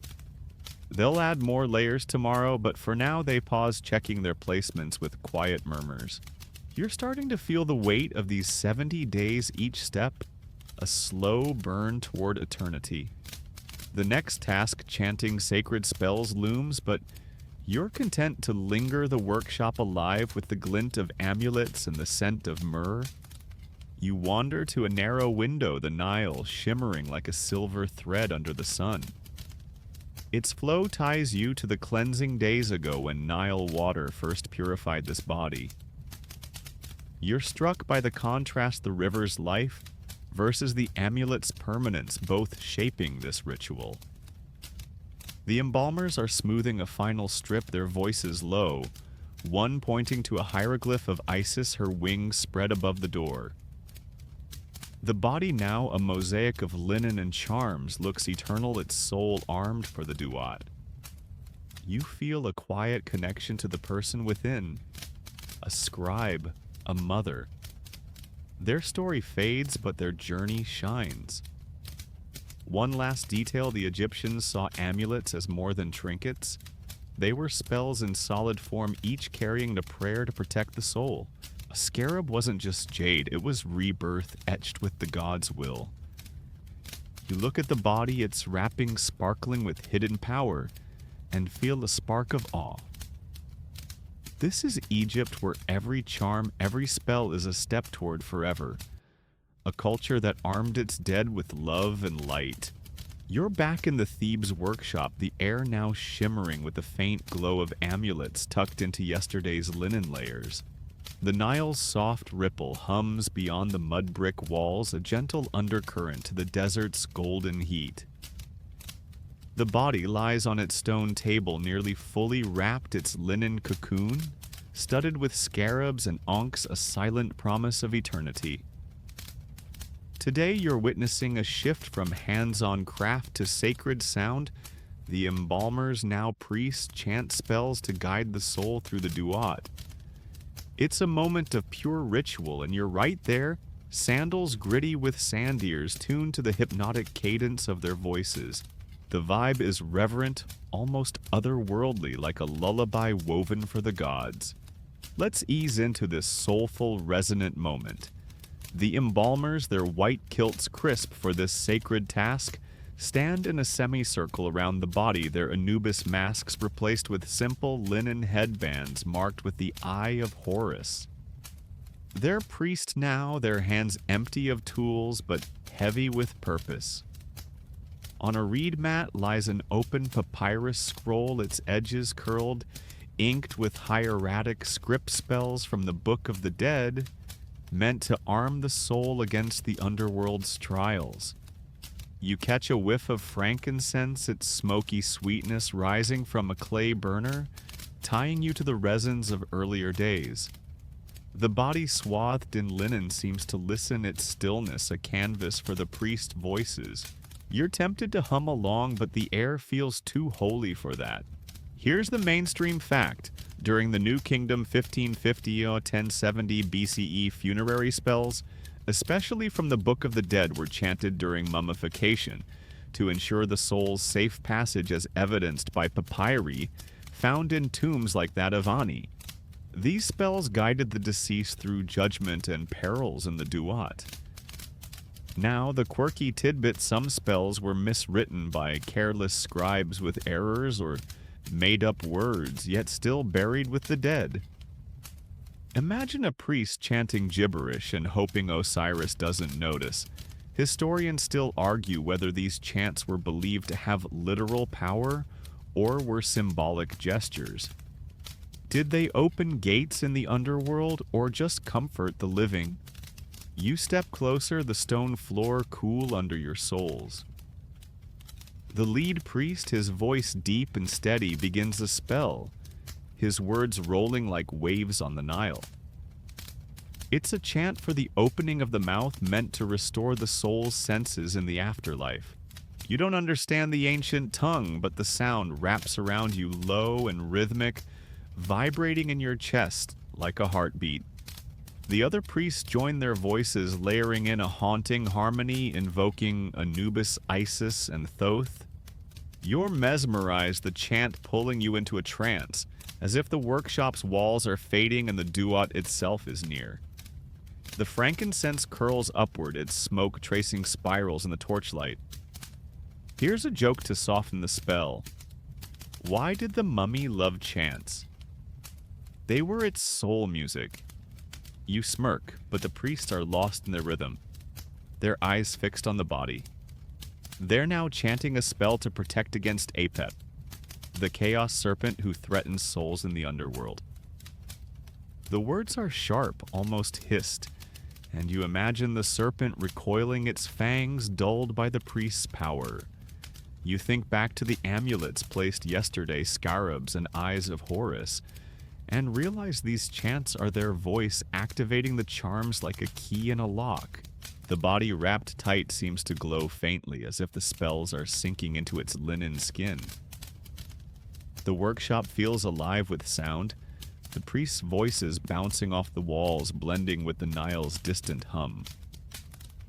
You notice the papyrus scroll, its ink gleaming like wet obsidian. One spell, the priest explains in a brief pause, ensures the heart speaks truth during Osiris's judgment. You remember the heart untouched, since the organ removal still nestled in the chest. The spells for it, urging it to stay light against Mayat's feather. You're struck by the care Egyptians don't just preserve the body. They coach its soul like a parent prepping a child for a test. The frankincense thickens its scent, grounding you in the moment, like a warm hand on your shoulder. You wander to a corner where a clay pot holds dried lotus petals, their faint sweetness a thread to the cleansing ritual weeks ago. The Egyptians weave symbols into everything frankincense for purity, chants for power, and you're starting to feel the story they're telling. The priests are now chanting a spell for safe passage through the Duat's gates, each guarded by a demon with a riddle or a blade. The words are slow, deliberate, naming each gate's keeper, and you imagine the soul armed with these spells, striding confidently past. You're tempted to whisper a word to join the chant, but the priest's focus keeps you silent, a guest in their sacred work. Here's another joke. Why were the priests' chants so good? They had divine pitch. You stifle a chuckle, keeping the vibe serene. The priests are shifting to a new spell, this one for rebirth, invoking the scarab beetle symbol of the rising sun. You think back to the jade scarab tucked near the heart yesterday. It's as if this chant is waking it, urging it to push the soul toward renewal. The body's linen layers seem to shimmer, and you wonder if it's the torchlight or something more, a flicker of the ka stirring within. The priest's voices rise, then fall like a wave, cresting and retreating, and you're caught in their tide, your breath slowing to match. The workshop's walls are carved with hieroglyphs of Osiris and Mayat, their forms, flickering like spirits in the torchlight. One shows Osiris green-skinned, holding a crook, his gaze steady as if hearing the chants. The priests believe he listens, judging the soul's worth through these words. You feel a quiet awe, not from the sound, but from the faith behind it. This isn't just ritual. It's a bridge to the divine, ensuring the soul faces judgment with courage. You think back to the natron drying, that long silence. These chants feel like its voice filling the workshop with life. The heart silent in the chest seems to pulse with the priest's words. You step back, giving the priests space. The body wrapped and charmed looks eternal, its linen glowing like moonlight on sand. They're chanting softer now, a spell to seal the spells binding their power to the body. You notice a younger priest stumbling over a word, his voice catching until the lead priest corrects him with a nod. They're human after all, and you feel a spark of respect for their devotion. The sun's climbing its heat, seeping through the workshop's narrow windows, and you're sweating your tunic damp. The priests, though, are steady, their headbands gleaming. Their voices weaving magic. Here's a third joke. Why did the mummy need spells? To keep its spirit in tune, you grin softly, mindful of the sacred hush. The priests are nearing the end, their chants slowing the papyrus scroll rolled up with care. They'll return tomorrow, adding more spells as the wrapping continues. You're starting to feel the weight of these 70 days, each step a slow burn toward eternity. The next task, crafting the mask and coffin, looms, but for now you're content to linger the workshop alive with the echo of chants and the scent of frankincense. You wander to a narrow window, the Nile sparkling like a silver vein under the sun. Its flow ties you to the cleansing days ago when Nile water first purified this body. You're struck by the contrast, the river's life versus the chant's timeless power, both shaping this ritual. The priests are sprinkling Nile water over the body, a final blessing, their voices fading to a whisper. The body, now a vessel of spells, looks ready for the Duat, its soul armed with words. You feel a quiet connection to the person within, a poet, a warrior. Their story fades, but their journey sings. One last detail: the Egyptians believed chants were more than words, they were magic shaping reality in the underworld. Each spell was a key unlocking gates or silencing demons, ensuring the soul's triumph. You look at the body, its linen pulsing with unseen power, and feel a spark of awe. This is Egypt, where every word, every note is a step toward forever, a culture that sang its dead into eternity with love and light. You're back in the Thebes workshop, the air still humming with the fading echo of yesterday's chants, their sacred words lingering like a soft breeze. The Nile's gentle ripple murmurs beyond the mud brick walls, a quiet pulse beneath the desert's golden heat. The body lies on its stone table, fully wrapped in linen, its amulets tucked within, glowing with unseen spells. Today you're witnessing a shift from ritual to artistry, the creation of the mummy's ornate mask and coffin, crafted to honor the soul and dazzle the gods. It's a moment of beauty and precision, and you're right there, sandals gritty with sand eyes fixed on the craftsman's skilled hands. The vibe is focused yet reverent, like a painter facing a blank canvas. Let's glide into this radiant, creative moment. The workshop feels different today, its usual tools replaced by chisels, brushes, and pots of gold leaf. The embalmers have stepped aside, and artisans, masters from Memphis, perhaps take their place, their linen tunics flecked with paint. On a wooden table lies the beginnings of a wooden coffin, its surface carved with lotus flowers and eyes of Horus. Nearby, a clay mold for the mask, still damp, waits for its layers of plaster and gold. You catch a whiff of acacia wood, sharp and earthy, mingling with the sweet tang of resin, a nod to the stuffing days ago. The body swathed in linen seems to watch its presence grounding the artisan's work. Here's the mainstream fact: during the New Kingdom 1550 or 1070 BCE, elite mummies were adorned with intricately crafted masks and coffins, often gilded and inlaid with gems, as seen in Tutankhamun's iconic gold mask designed to protect and identify the soul. Now the quirky tidbit: some coffins were reused with old names scratched out and new ones carved in, especially in times of economic strain. Imagine inheriting a second-hand sarcophagus like it's a hand-me-down couch. Historians still argue whether the mask's beauty was purely spiritual or a status symbol. Did it honor Osiris, or was it a flex for the afterlife's elite? You step closer, the stone floor cool under your soles.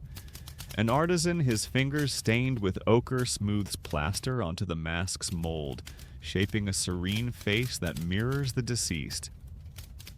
You're struck by its detail, the arched brows, the slight smile, as if the soul is already at peace.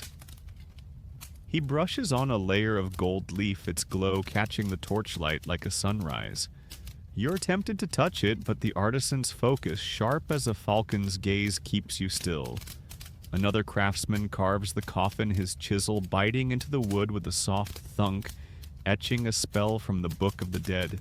The air hums with their quiet chatter, debating the shade of lapis for the mask's eyes. Here's a joke to lighten the mood. Why did the mummy get a fancy mask? To face eternity in style, you smirk, but the artisans are lost in their craft, their hands moving with practiced grace. They're now inlaying the mask with faience beads, their blue-green glint, mimicking the Nile at dawn. The mask isn't just art, it's a beacon ensuring the soul recognizes its body in the Duat.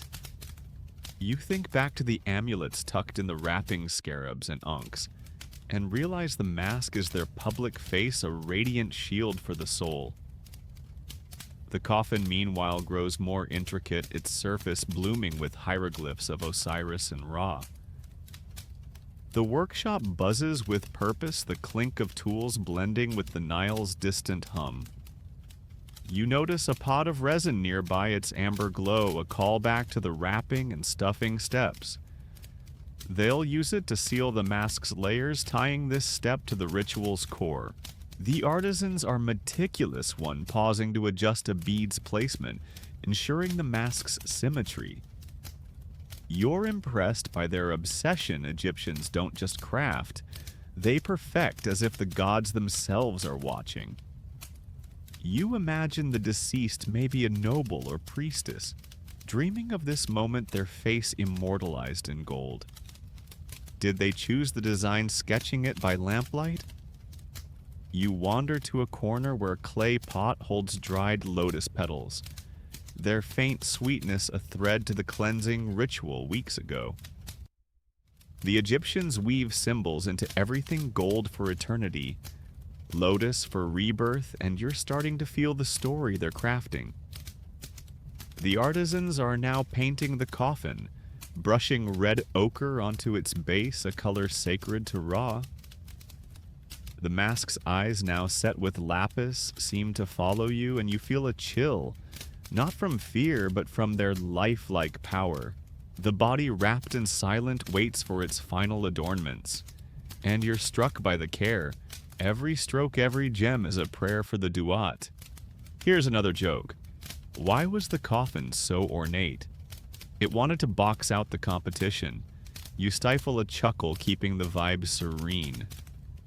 The artisans are gilding the coffin's lid, now layering gold leaf with reed brushes, its surface gleaming like the sun.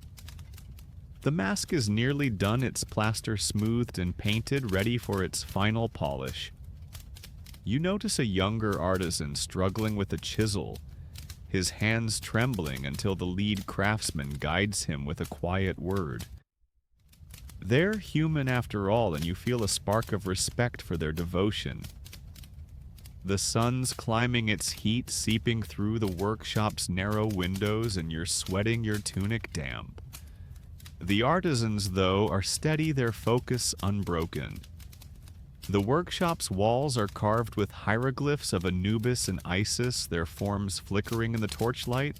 One shows Isis' wings spread, guarding the coffin as it's shaped. The artisans believe she blesses this step, ensuring the mask and coffin shield the soul.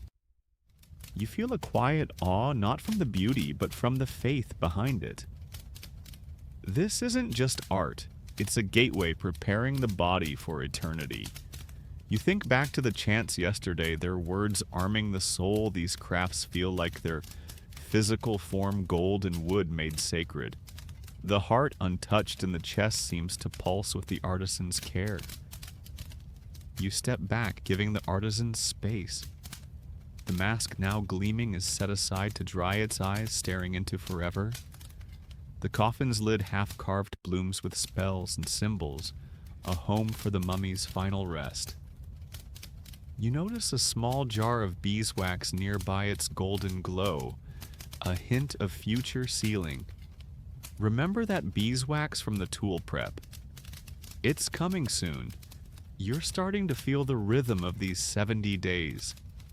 Each step a slow burn toward immortality. The next task preparing the tomb looms, but for now, you're content to linger the workshop alive with the clink of chisels and the scent of acacia. You wander to a narrow window, the Nile sparkling like a silver thread under the sun. Its flow ties you to the cleansing days ago, when Nile water first purified this body.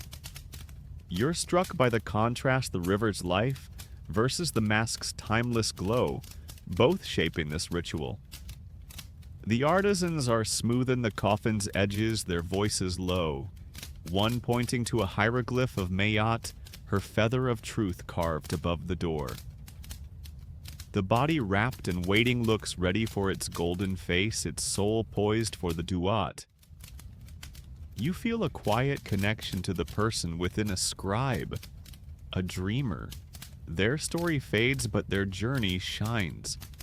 One last detail: the Egyptians saw the mask and coffin as more than objects. They were extensions of the soul, ensuring recognition and protection in the afterlife. Gold wasn't just wealth, it was divinity linking the deceased to Ra's eternal light. You look at the mask, its eyes glinting like stars, and feel a spark of awe.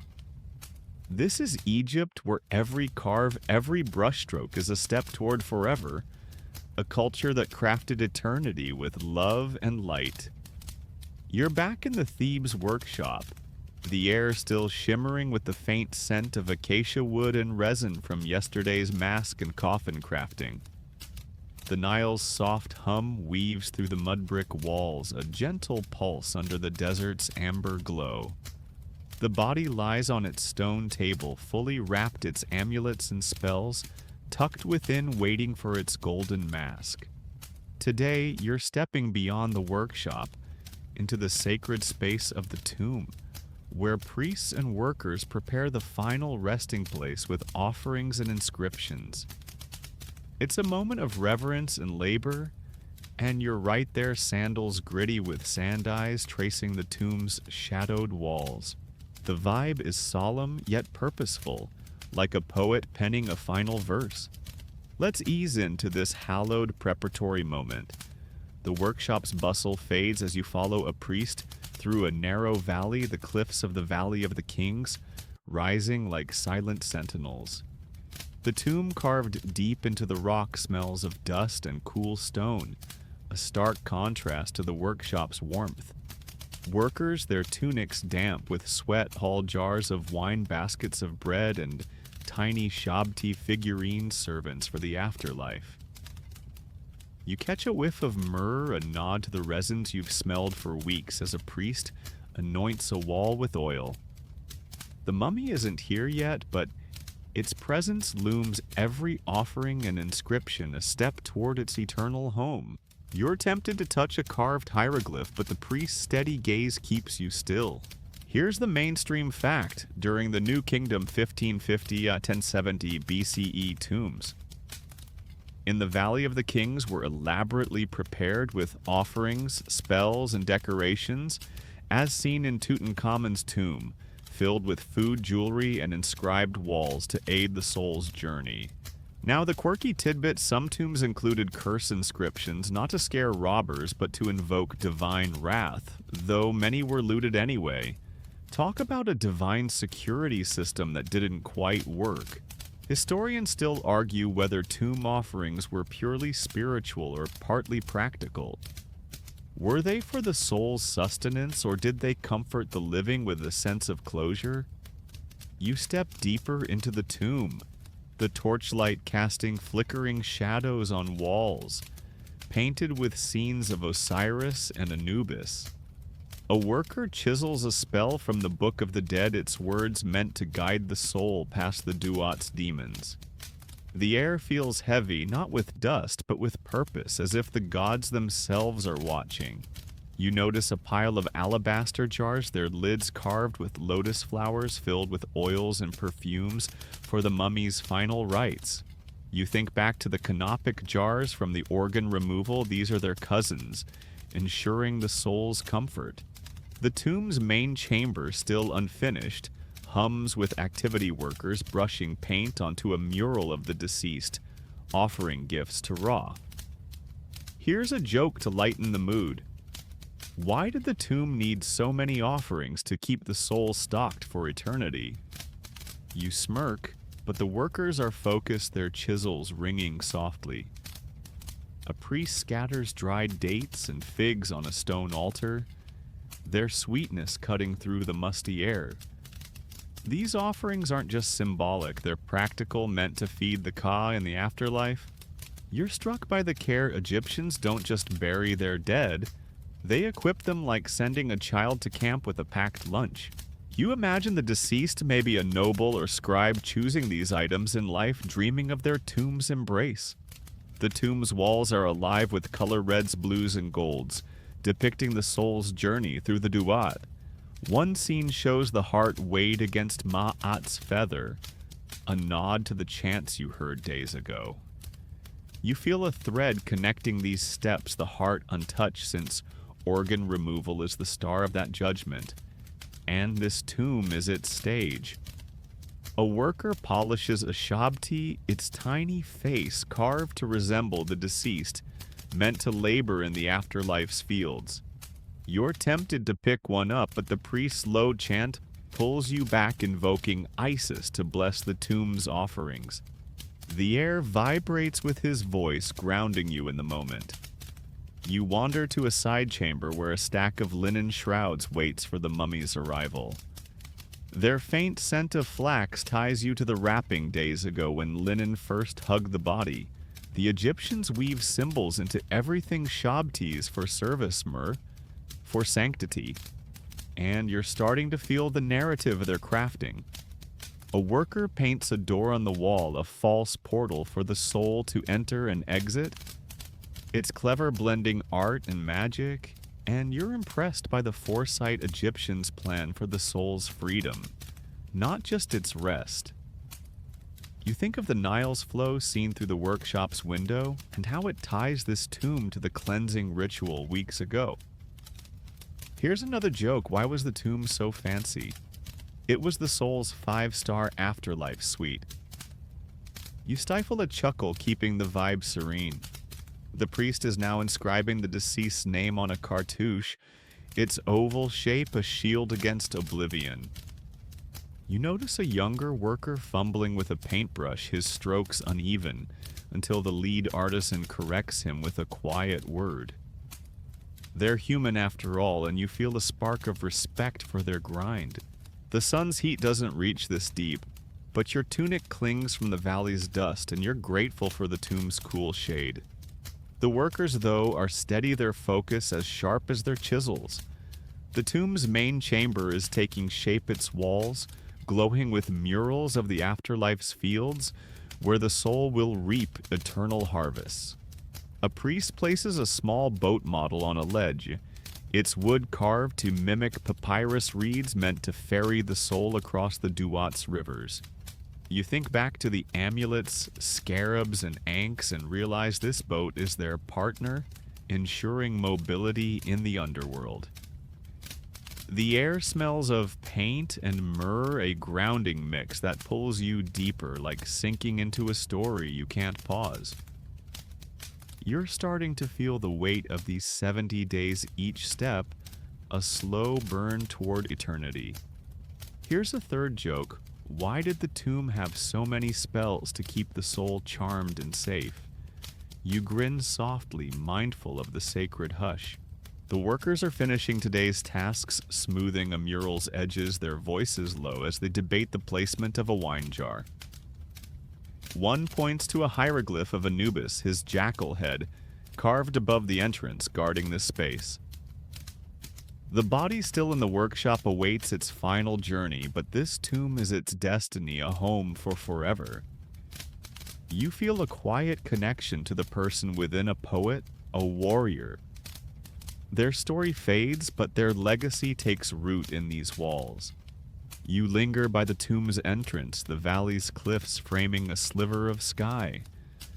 The Nile's distant sparkle ties you to the cleansing days ago, when water first purified this body. You're struck by the contrast, the river's life versus the tomb's stillness, both shaping this ritual.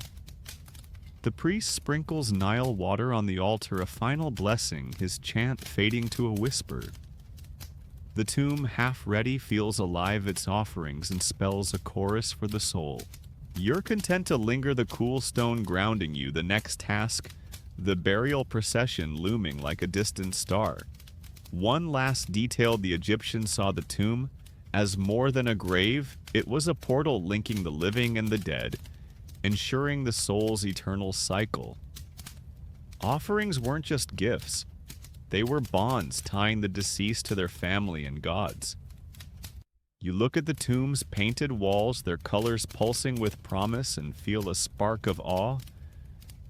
This is Egypt, where every jar, every spell is a step toward forever. A culture that built homes for eternity with love and light.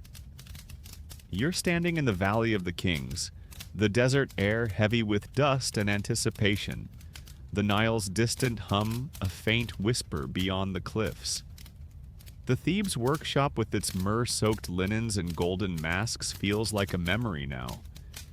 The body, fully mummified, wrapped and adorned, lies in its ornate coffin, ready for its final journey. Today you're joining the somber burial procession, a march of mourners, priests, and offerings to escort the mummy to its tomb. It's a moment of grief and grandeur, and you're right there, sandals sinking into sandheart, caught in the wail of mourners. The vibe is heavy yet majestic, like a symphony's final crescendo. Let's step into this solemn, sacred march. The procession begins at dawn, the sun painting the cliffs gold as priests in white kilts lead the way, their shaven heads gleaming. You fall in behind, surrounded by mourners' family, perhaps their faces streaked with ash, tearing their hair in ritual grief. The coffin, carried on a cedar sled, glints with inlaid lapis and gold, its mask a serene echo of the deceased. You catch a whiff of frankincense, its smoky sweetness rising from braziers swung by acolytes tying you to the chants days ago. The air hums with wails and prayers, and you're tempted to join the mourners' cries, but the priest's steady pace keeps you grounded. This is Egypt, where death is a parade, not a whisper. Here's the mainstream fact. During the New Kingdom 1550-1070 BCE burial processions were elaborate affairs for the elite involving priests, mourners, and offerings as depicted in tomb reliefs like those in the Valley of the Kings, ensuring the soul's dignified entry to the afterlife. Now the quirky tidbit: some processions included professional mourners, hired women who wailed and threw dust on themselves to amplify the drama. Talk about outsourcing grief. Historians still argue whether these processions were purely ceremonial or held magical power. Did they ease the soul's passage, or were they a public show of status? You trudge through the sand, the sled's runners creaking under the coffin's weight. Priests chant spells from the Book of the Dead, their voices rising over the mourners' cries, invoking Anubis to guide the soul. You recognize the cadence from the workshop chants, a thread tying these moments together. A priest scatters Nile water from a clay jar, its earthy tang a nod to the cleansing ritual weeks ago. The water blesses the path, purifying the way to the tomb. You're struck by the scale, dozens of people from nobles in fine linen to laborers hauling offerings, all moving as one. The coffin's mask gleams its eyes, seeming to watch the horizon, and you wonder who this person was, a vizier, a poet, a dreamer of desert stars? Here's a joke to lighten the mood. Why did the mummy love the procession? It was its grand exit. You smirk, but the mourners' wails drown out any levity, their grief raw despite its ritual form. You notice a group of women, likely the hired mourners, their cries piercing as they toss sand into their hair. It's theatrical, sure, but it works. The air feels electric, charged with loss and reverence. Behind the sled, workers carry jars of wine, baskets of figs, and shabti figurines, their tiny faces carved to serve the soul. You think back to the tomb prep yesterday, these offerings will fill that altar, feeding the Ka in eternity. The path narrows as you approach the tomb, its entrance a dark slash in the cliff. The priests lead swinging frankincense braziers, their smoke curling like spirits in the air. You catch a glimpse of the canopic jars carried on a smaller sled, their alabaster faces serene. You remember them from the organ removal, their role now complete as they join the mummy. The heart untouched in the chest feels like the procession's silent star waiting for Osiris's judgment. The mourner's cries soften, replaced by the priest's chants, a spell to open the tomb's gates. You're drawn into the rhythm, your steps syncing with the sled's slow drag like a heartbeat in the sand. You pause by a boulder, the valley's cliffs framing the scene like a painting. The tomb's entrance looms, its walls etched with hieroglyphs of Anubis and Mayat, a callback to the workshop's carvings. A priest anoints the threshold with myrrh, its warm scent grounding you in the ritual's arc. The Egyptians weave symbols into everything, frankincense for purity, myrrh for sanctity, and you're starting to feel the story's climax. You imagine the deceased planning this moment, choosing the sled's design, the priest's chants. Did they fear this march, or did they trust its power? The coffin's gold glints, and you feel a quiet connection, as if their soul is near. Here's another joke. Why was the procession so loud? The soul needed a wailing send-off. You stifle a chuckle, keeping the vibe solemn. The priests are now at the tomb's entrance, their chants slowing as they prepare to enter. A worker stumbles under a heavy wine jar, his face flushed until a companion steadies him. They're human after all, and you feel a spark of respect for their effort. The sun's climbing its heat, baking the valley, and you're sweating your tunic, clinging with dust. The priests, though, are unshaken, their linen headbands gleaming, their voices carrying the weight of eternity. The sled reaches the tomb and the mourners fall silent, their wails replaced by a priest's lone chant, a spell to welcome the soul home. You notice a small boat model among the offerings, its reeds carved to mimic the Nile's craft, a nod to the tomb. Preps ferry for the Duat. The air smells of myrrh and sand, a grounding mix that pulls you deeper, like sinking into a dream you can't wake from. You're starting to feel the weight of these 70 days, each step a slow burn toward forever. The next task, sealing the tomb, looms. But for now, you're content to linger the valley alive with the echo of chants and the scent of frankincense. You step closer to the tomb's entrance, the cliff's shadow cool against your skin. The Nile's distant sparkle ties you to the cleansing days ago, when water first purified this body. You're struck by the contrast, the river's life versus the tomb's stillness, both shaping this journey. A priest places a lotus flower at the threshold, its petals a callback to the cleansing ritual's sweetness. The coffin now at the tomb's mouth looks ready, its mask serene, its soul poised for the Duat. You feel a quiet connection to the person within, a mother, a scholar. Their story fades, but their march endures, carved into the valley's stone. Here's a third joke. Why did the procession shine? It was lit by divine light.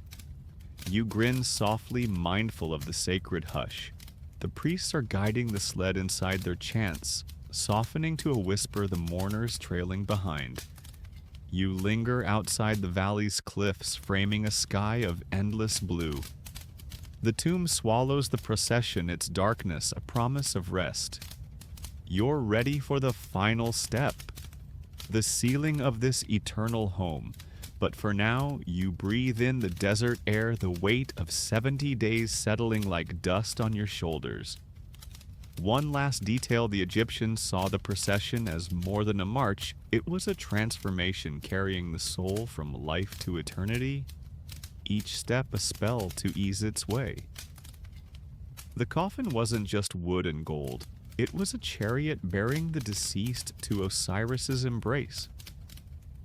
You look at the tomb's entrance, its shadows pulsing with promise, and feel a spark of awe. This is Egypt, where every wail, every offering is a step toward forever. A culture that walked its dead into eternity with love and light. You're standing at the mouth of the tomb in the Valley of the Kings. The desert air thick with the fading scent of frankincense from the procession that just passed through. The Nile's distant murmur hums beyond the cliffs, a soft echo in the golden dusk. The mummy, its coffin gleaming with gold and lapis, now rest in the tomb's main chamber, surrounded by offerings and shabtis. Today you're witnessing the final act of this 70-day ritual, sealing the tomb with blessings and rites to lock the soul's eternal home. It's a moment of closure and sanctity, and you're right there, sandals gritty with sandheart, heavy with the weight of forever. The vibe is solemn, yet serene, like the last note of a lullaby. Let's slip into this quiet, sacred finale. The tomb's entrance is a dark slash in the cliff, its walls etched with hieroglyphs of Anubis and Osiris, their eyes seeming to watch. Priests in white kilts, their heads shaved and anointed with myrrh, move with slow purpose, their linen headbands marked with the eye of Horus. You follow them inside, the air cool and musty, smelling of stone and faint lotus petals, a nod to the cleansing ritual weeks ago.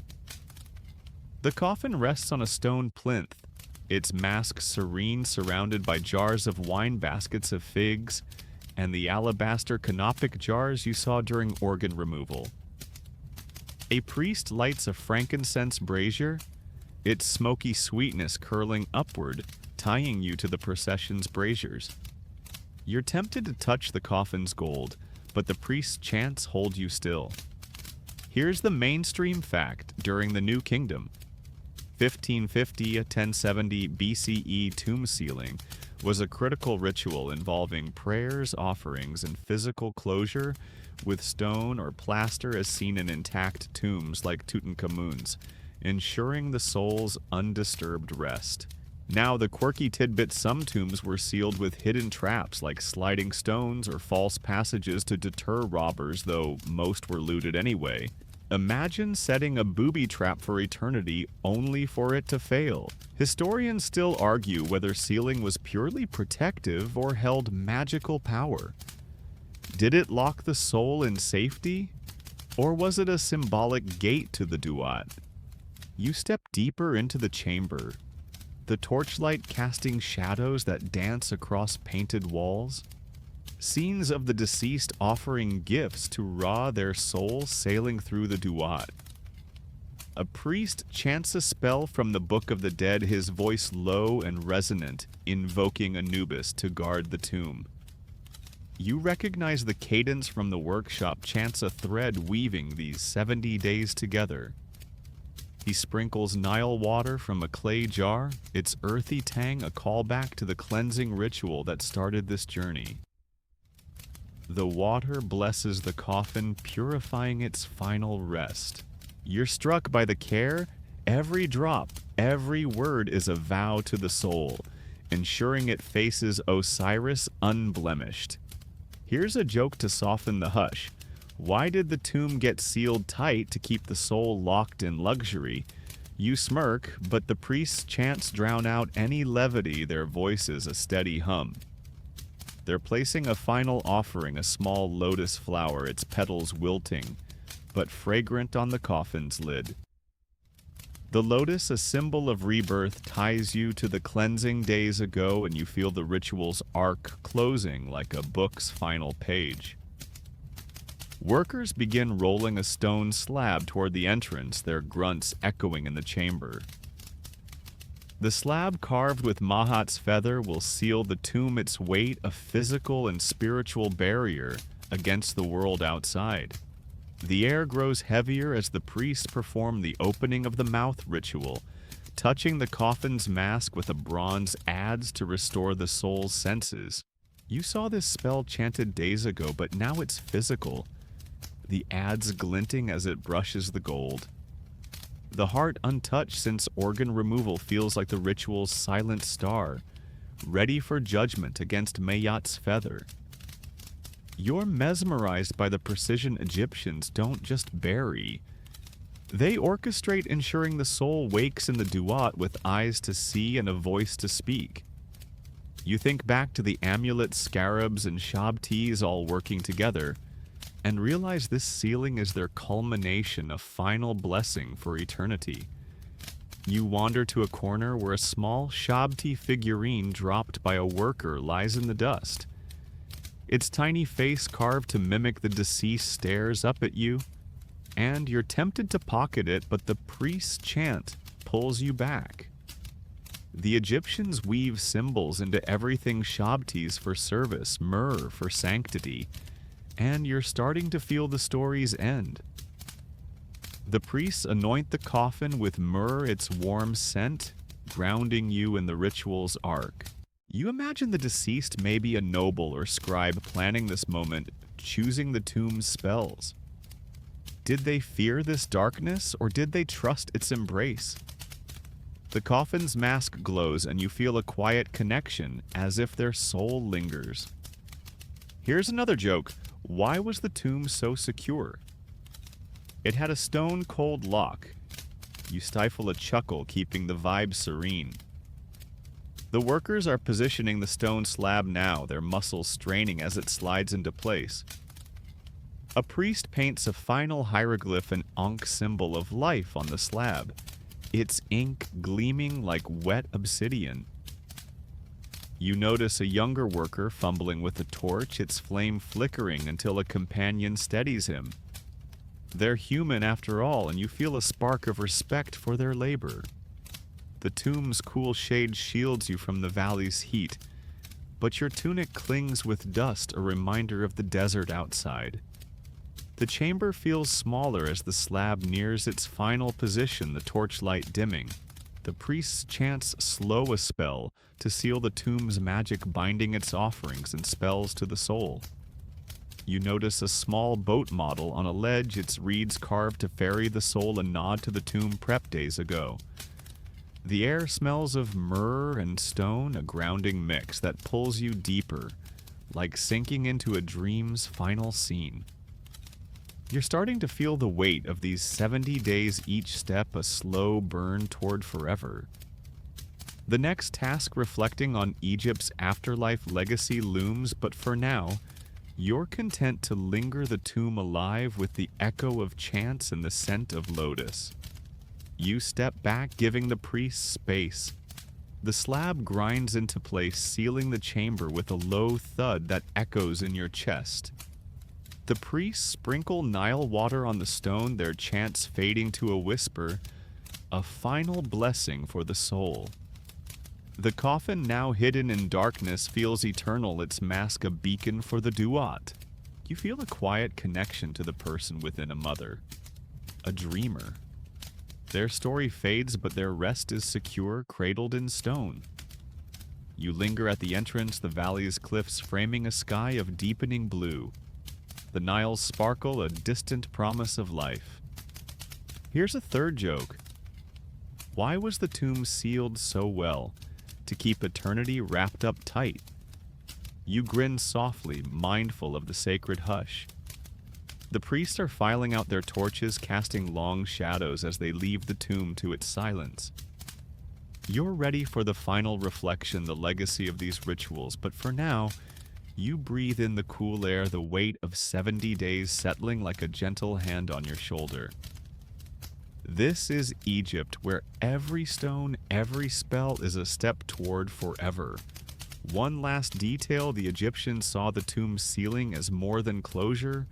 It was a rebirth, locking the soul in a sacred womb for eternity. The slab wasn't just stone. It was a gate opening to the Duat while guarding the body. You look at the sealed entrance, its hieroglyphs pulsing with unseen power, and feel a spark of awe. This is Egypt, a culture that sealed its dead in eternity with love light and an unbreakable promise of forever. You're standing just outside the sealed tomb in the Valley of the Kings, the desert air cooling as dusk settles over the cliffs. The Nile's faint ripple hums in the distance, a soft thread tying you to the journey that began 70 days ago.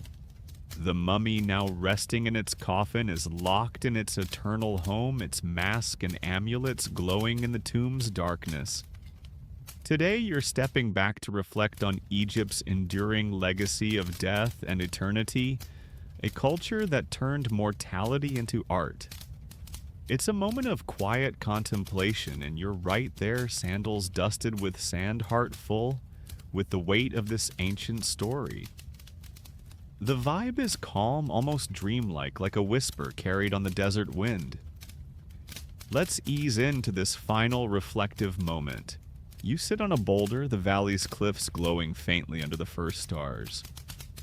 The tomb's entrance, sealed with its stone slab, feels like a closed book, but its story lingers. Egypt's obsession with the afterlife wasn't just about death. It was about life, about ensuring the soul could love, laugh, and reap harvests in the Duat's endless fields. You think back to the Nile water that cleansed the body, the natron that dried it, the chants that armed it. Each step from brain removal to tomb sealing was a love letter to eternity written in linen, gold, and faith. You're struck by the scale, not just one tomb, but thousands of civilization that built cities for the dead. Here's the mainstream fact. Ancient Egypt's funerary practices peaking in the New Kingdom, 1550 to 1070 BCE, shaped global views of death with mummification, and tombs like those in the Valley of the Kings, inspiring awe for millennia as seen in the worldwide fascination with Tutankhamun's discovery in 1922. Now, the quirky tidbit, some Egyptians mummified pets like cats and ibises to join their owners in the afterlife, found in dedicated animal cemeteries. Imagine your tabby getting the VIP mummy treatment. Historians still argue whether Egypt's afterlife beliefs were universal or varied by class. Did peasants dream of the same Duat as pharaohs, or was eternity stratified like life? You lean back, the boulder's cool surface grounding you. The stars above mirror the amulets. You saw scarabs, ankhs, each a spark of hope. Egypt didn't fear death. It mastered it, turning bodies into time capsules that still speak today. You think of the heart untouched through every step, waiting for Mayat's feather. That belief in judgment, in truth, feels timeless, a reminder to live well. You recall the procession's wails, the golden masks glow, the shabtis ready to serve. These weren't just rituals. They were stories, each mummy a chapter in Egypt's epic of eternity. You're tempted to whisper a spell to honor the soul you followed, but the desert's silence feels sacred enough. Here's a joke to lighten the mood. Why did Egypt love eternity? They wanted to last forever. You smirk the sound swallowed by the valley's hush. You imagine the deceased ascribe a mother, a dreamer of Nile sunsets now sailing the Duat's rivers, their boat model guiding them. The tomb's offerings from figs to wine ensure they feast while they're shabtized till fields under Ray's light. You're struck by the optimism Egyptians didn't bury their dead. They launched them like ships to a new shore. You think back to the lotus petals scattered in the workshop, their sweetness a thread through these 70 days tying every step to rebirth. The valley feels alive, its cliffs whispering tales of pharaohs and priests. You notice a faint hieroglyph on a nearby rock, an ankh carved by some ancient hand glowing in the starlight. It's a reminder of Egypt's reach, how its beliefs shaped art, religion, even our modern fascination with mummies. You recall the myrrh's warmth, the linen's embrace, the chant's cadence. Each was a gift not just to the dead, but to the living, a way to face mortality with courage. You're starting to feel the weight of these reflections, not heavy, but grounding, like a hand resting on your shoulder, urging you to carry this story forward. Here's another joke. Why were mummies so hopeful? They believed in rapture. You stifle a chuckle, keeping the vibe serene. The Nile's hum grows softer, its silver thread barely visible in the dark. You think of the craftsmen who carved the coffin, the priest who sealed the tomb, the mourners who wailed. They're gone, but their work endures, etched in stone and gold. Egypt's legacy isn't just tombs. It's a mindset, a refusal to let death have the last word. You feel a quiet connection to the soul you followed. Did they know their story would echo across millennia? Their tomb, now silent, is a testament to that hope. You stand brushing sand from your tunic, the valley's stillness wrapping around you. The stars burn brighter now, each a scarab, pushing the night forward like the amulets you saw tucked in linen. You think of the Book of the Dead, it spells a map for the soul, and realize Egypt gave us more than mummies, it gave us a way to dream beyond the grave. The heart's judgment, the Duat's fields, the Shabdis labor. They're metaphors urging us to live with purpose. You're ready to leave the valley, but its lessons linger, a gentle hum in your chest, like the Nile's eternal flow. Here's a third joke. Why did Egypt build for eternity? They wanted to outshine the stars. You grin softly, the desert's hush, absorbing your smile. The tomb's entrance fades into shadow, its hieroglyphs a final whisper of faith. You feel the arc of these 70 days cleansing, drying, wrapping, sealing each a step in a dance that never ends. Egypt's legacy is this, a culture that looked at death and saw a beginning, weaving love into every linen strip, every spell. You breathe in the cool air, the valley's cliffs standing guard, and let the story settle a seed planted in your heart. Now, as the stars blanket the valley of the kings, let your thoughts drift soft and slow like the Nile's gentle current. Picture the mummy resting in its tomb, its golden mask glowing faintly, surrounded by offerings that whisper of care. The desert's hush wraps you, a reminder that all journeys find their peace. Feel your breath deepen, each exhale carrying away the day's weight, leaving only calm. The soul you've followed sails the Duat's rivers, its heart light its Shabtis tending fields of starlight. Let the valley's stillness cradle you, its cliffs a quiet promise of rest. No need to hold on, just float like a lotus on the water carried by Egypt's timeless dream. The tomb is sealed, the story complete, and you're sinking gently into a world of soft shadows and whispered spells. Sleep calls warm and deep, ready to hold you until dawn.